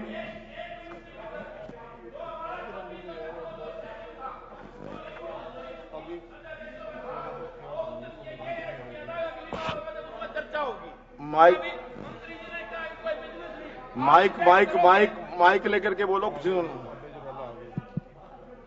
हेलो, जो उस दिन 26 अगस्त को साहब से पूछो, 26 अगस्त को गंगवा जी उस दिन सीट पे थे, उन्होंने यस किया था कि अगला जो हमारा सेशन होगा इसके ऊपर चर्चा करेंगे। मैंने कॉलिंग मोशन लगाया सबसे पहले। मंत्री जी कह रहे हैं कि कोई बिजनेस नहीं है। जब आप रिजेक्ट ही कर दोगे तो बिजनेस कहां से आएगा? कैसे कॉलिंग अटेंशन लगाया था? कृषि इनके ऊपर जो 3 बिल आए हैं इसके ऊपर उस दिन ये इन्होंने कमिटमेंट किया था। अटेंशन मोशन के अंदर आपने लिखा अध्यादेश, अब वो बिल बन चुके हैं। उस टाइम अध्यादेश थे, उस टाइम अध्यादेश थे जी, अब बिल बन चुके हैं। बिल बन चुके हैं तो उन बिलों के ऊपर चर्चा के लिए ये कमिटमेंट किया था, अगली बार चर्चा करेंगे। आप रिजेक्ट ही करोगे तो चर्चा कैसे होगी उसके ऊपर? और इससे जरूरी कोई विषय नहीं है। सूचना संख्या 16 को स्पीकर साहब इसके ऊपर कल चर्चा होनी चाहिए, जरूरी। संख्या 6 के साथ जोड़ दिया गया है। स्थगन प्रस्ताव संख्या 2 ध्यानाकर्षण सूचना संख्या 34 में प्रवर्तित कर दी गई है तथा समान विषय का होने के कारण ध्यानाकर्षण सूचना संख्या 6 के साथ जोड़ दिया गया है। माननीय सदस्यगण, मुझे श्री अभय सिंह चौटाला विधायक द्वारा राज्य के 32 शहरों में 30,000 से ज्यादा गलत रजिस्ट्रियों के संबंध में ध्यानाकर्षण सूचना संख्या 6 प्राप्त हुई है। मैंने इसको स्वीकार कर लिया है। ध्यानाकर्षण सूचना संख्या 16 जो कि श्रीमती किरण चौधरी विधायक द्वारा दी गई है, समान विषय का होने के कारण ध्यानाकर्षण सूचना संख्या 6 के साथ जोड़ दी गई है। श्रीमती किरण। बड़ी खबर, विधानसभा से कांग्रेस का वॉकआउट। और इससे पहले हम लगातार आपको सदन की कार्रवाई आप तक पहुंचा रहे थे। सदन की कार्रवाई बढ़ाने की मांग यहां पर की गई और विधानसभा से कांग्रेस ने इसी को लेकर के सदन से वॉकआउट कर दिया है, अपना विरोध जाहिर किया।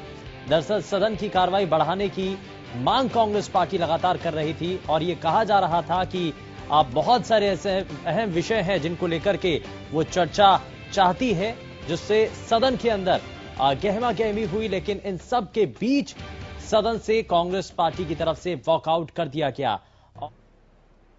कृषि से संबंधित 3 प्राइवेट बिल आपको दिए और उसके बारे में मुझे विधानसभा की तरफ से कोई सूचना नहीं दी गई कि जो तीनों कृषि से संबंधित 3 बिल जो केंद्र की सरकार ने पिछले दिनों लागू किए, उनको लेकर के मैंने अपनी तरफ से आपके पास 3 बिल भेजने का काम किया। अबे जी 1 मिनट सर, 1 मिनट मेरी बात सुनिए। आप पहले बात तो सुन लो, फिर आप जवाब दे देना। आपने कॉल अटेंशन मोशन दिया, उस कॉल अटेंशन मोशन पर बोलिए।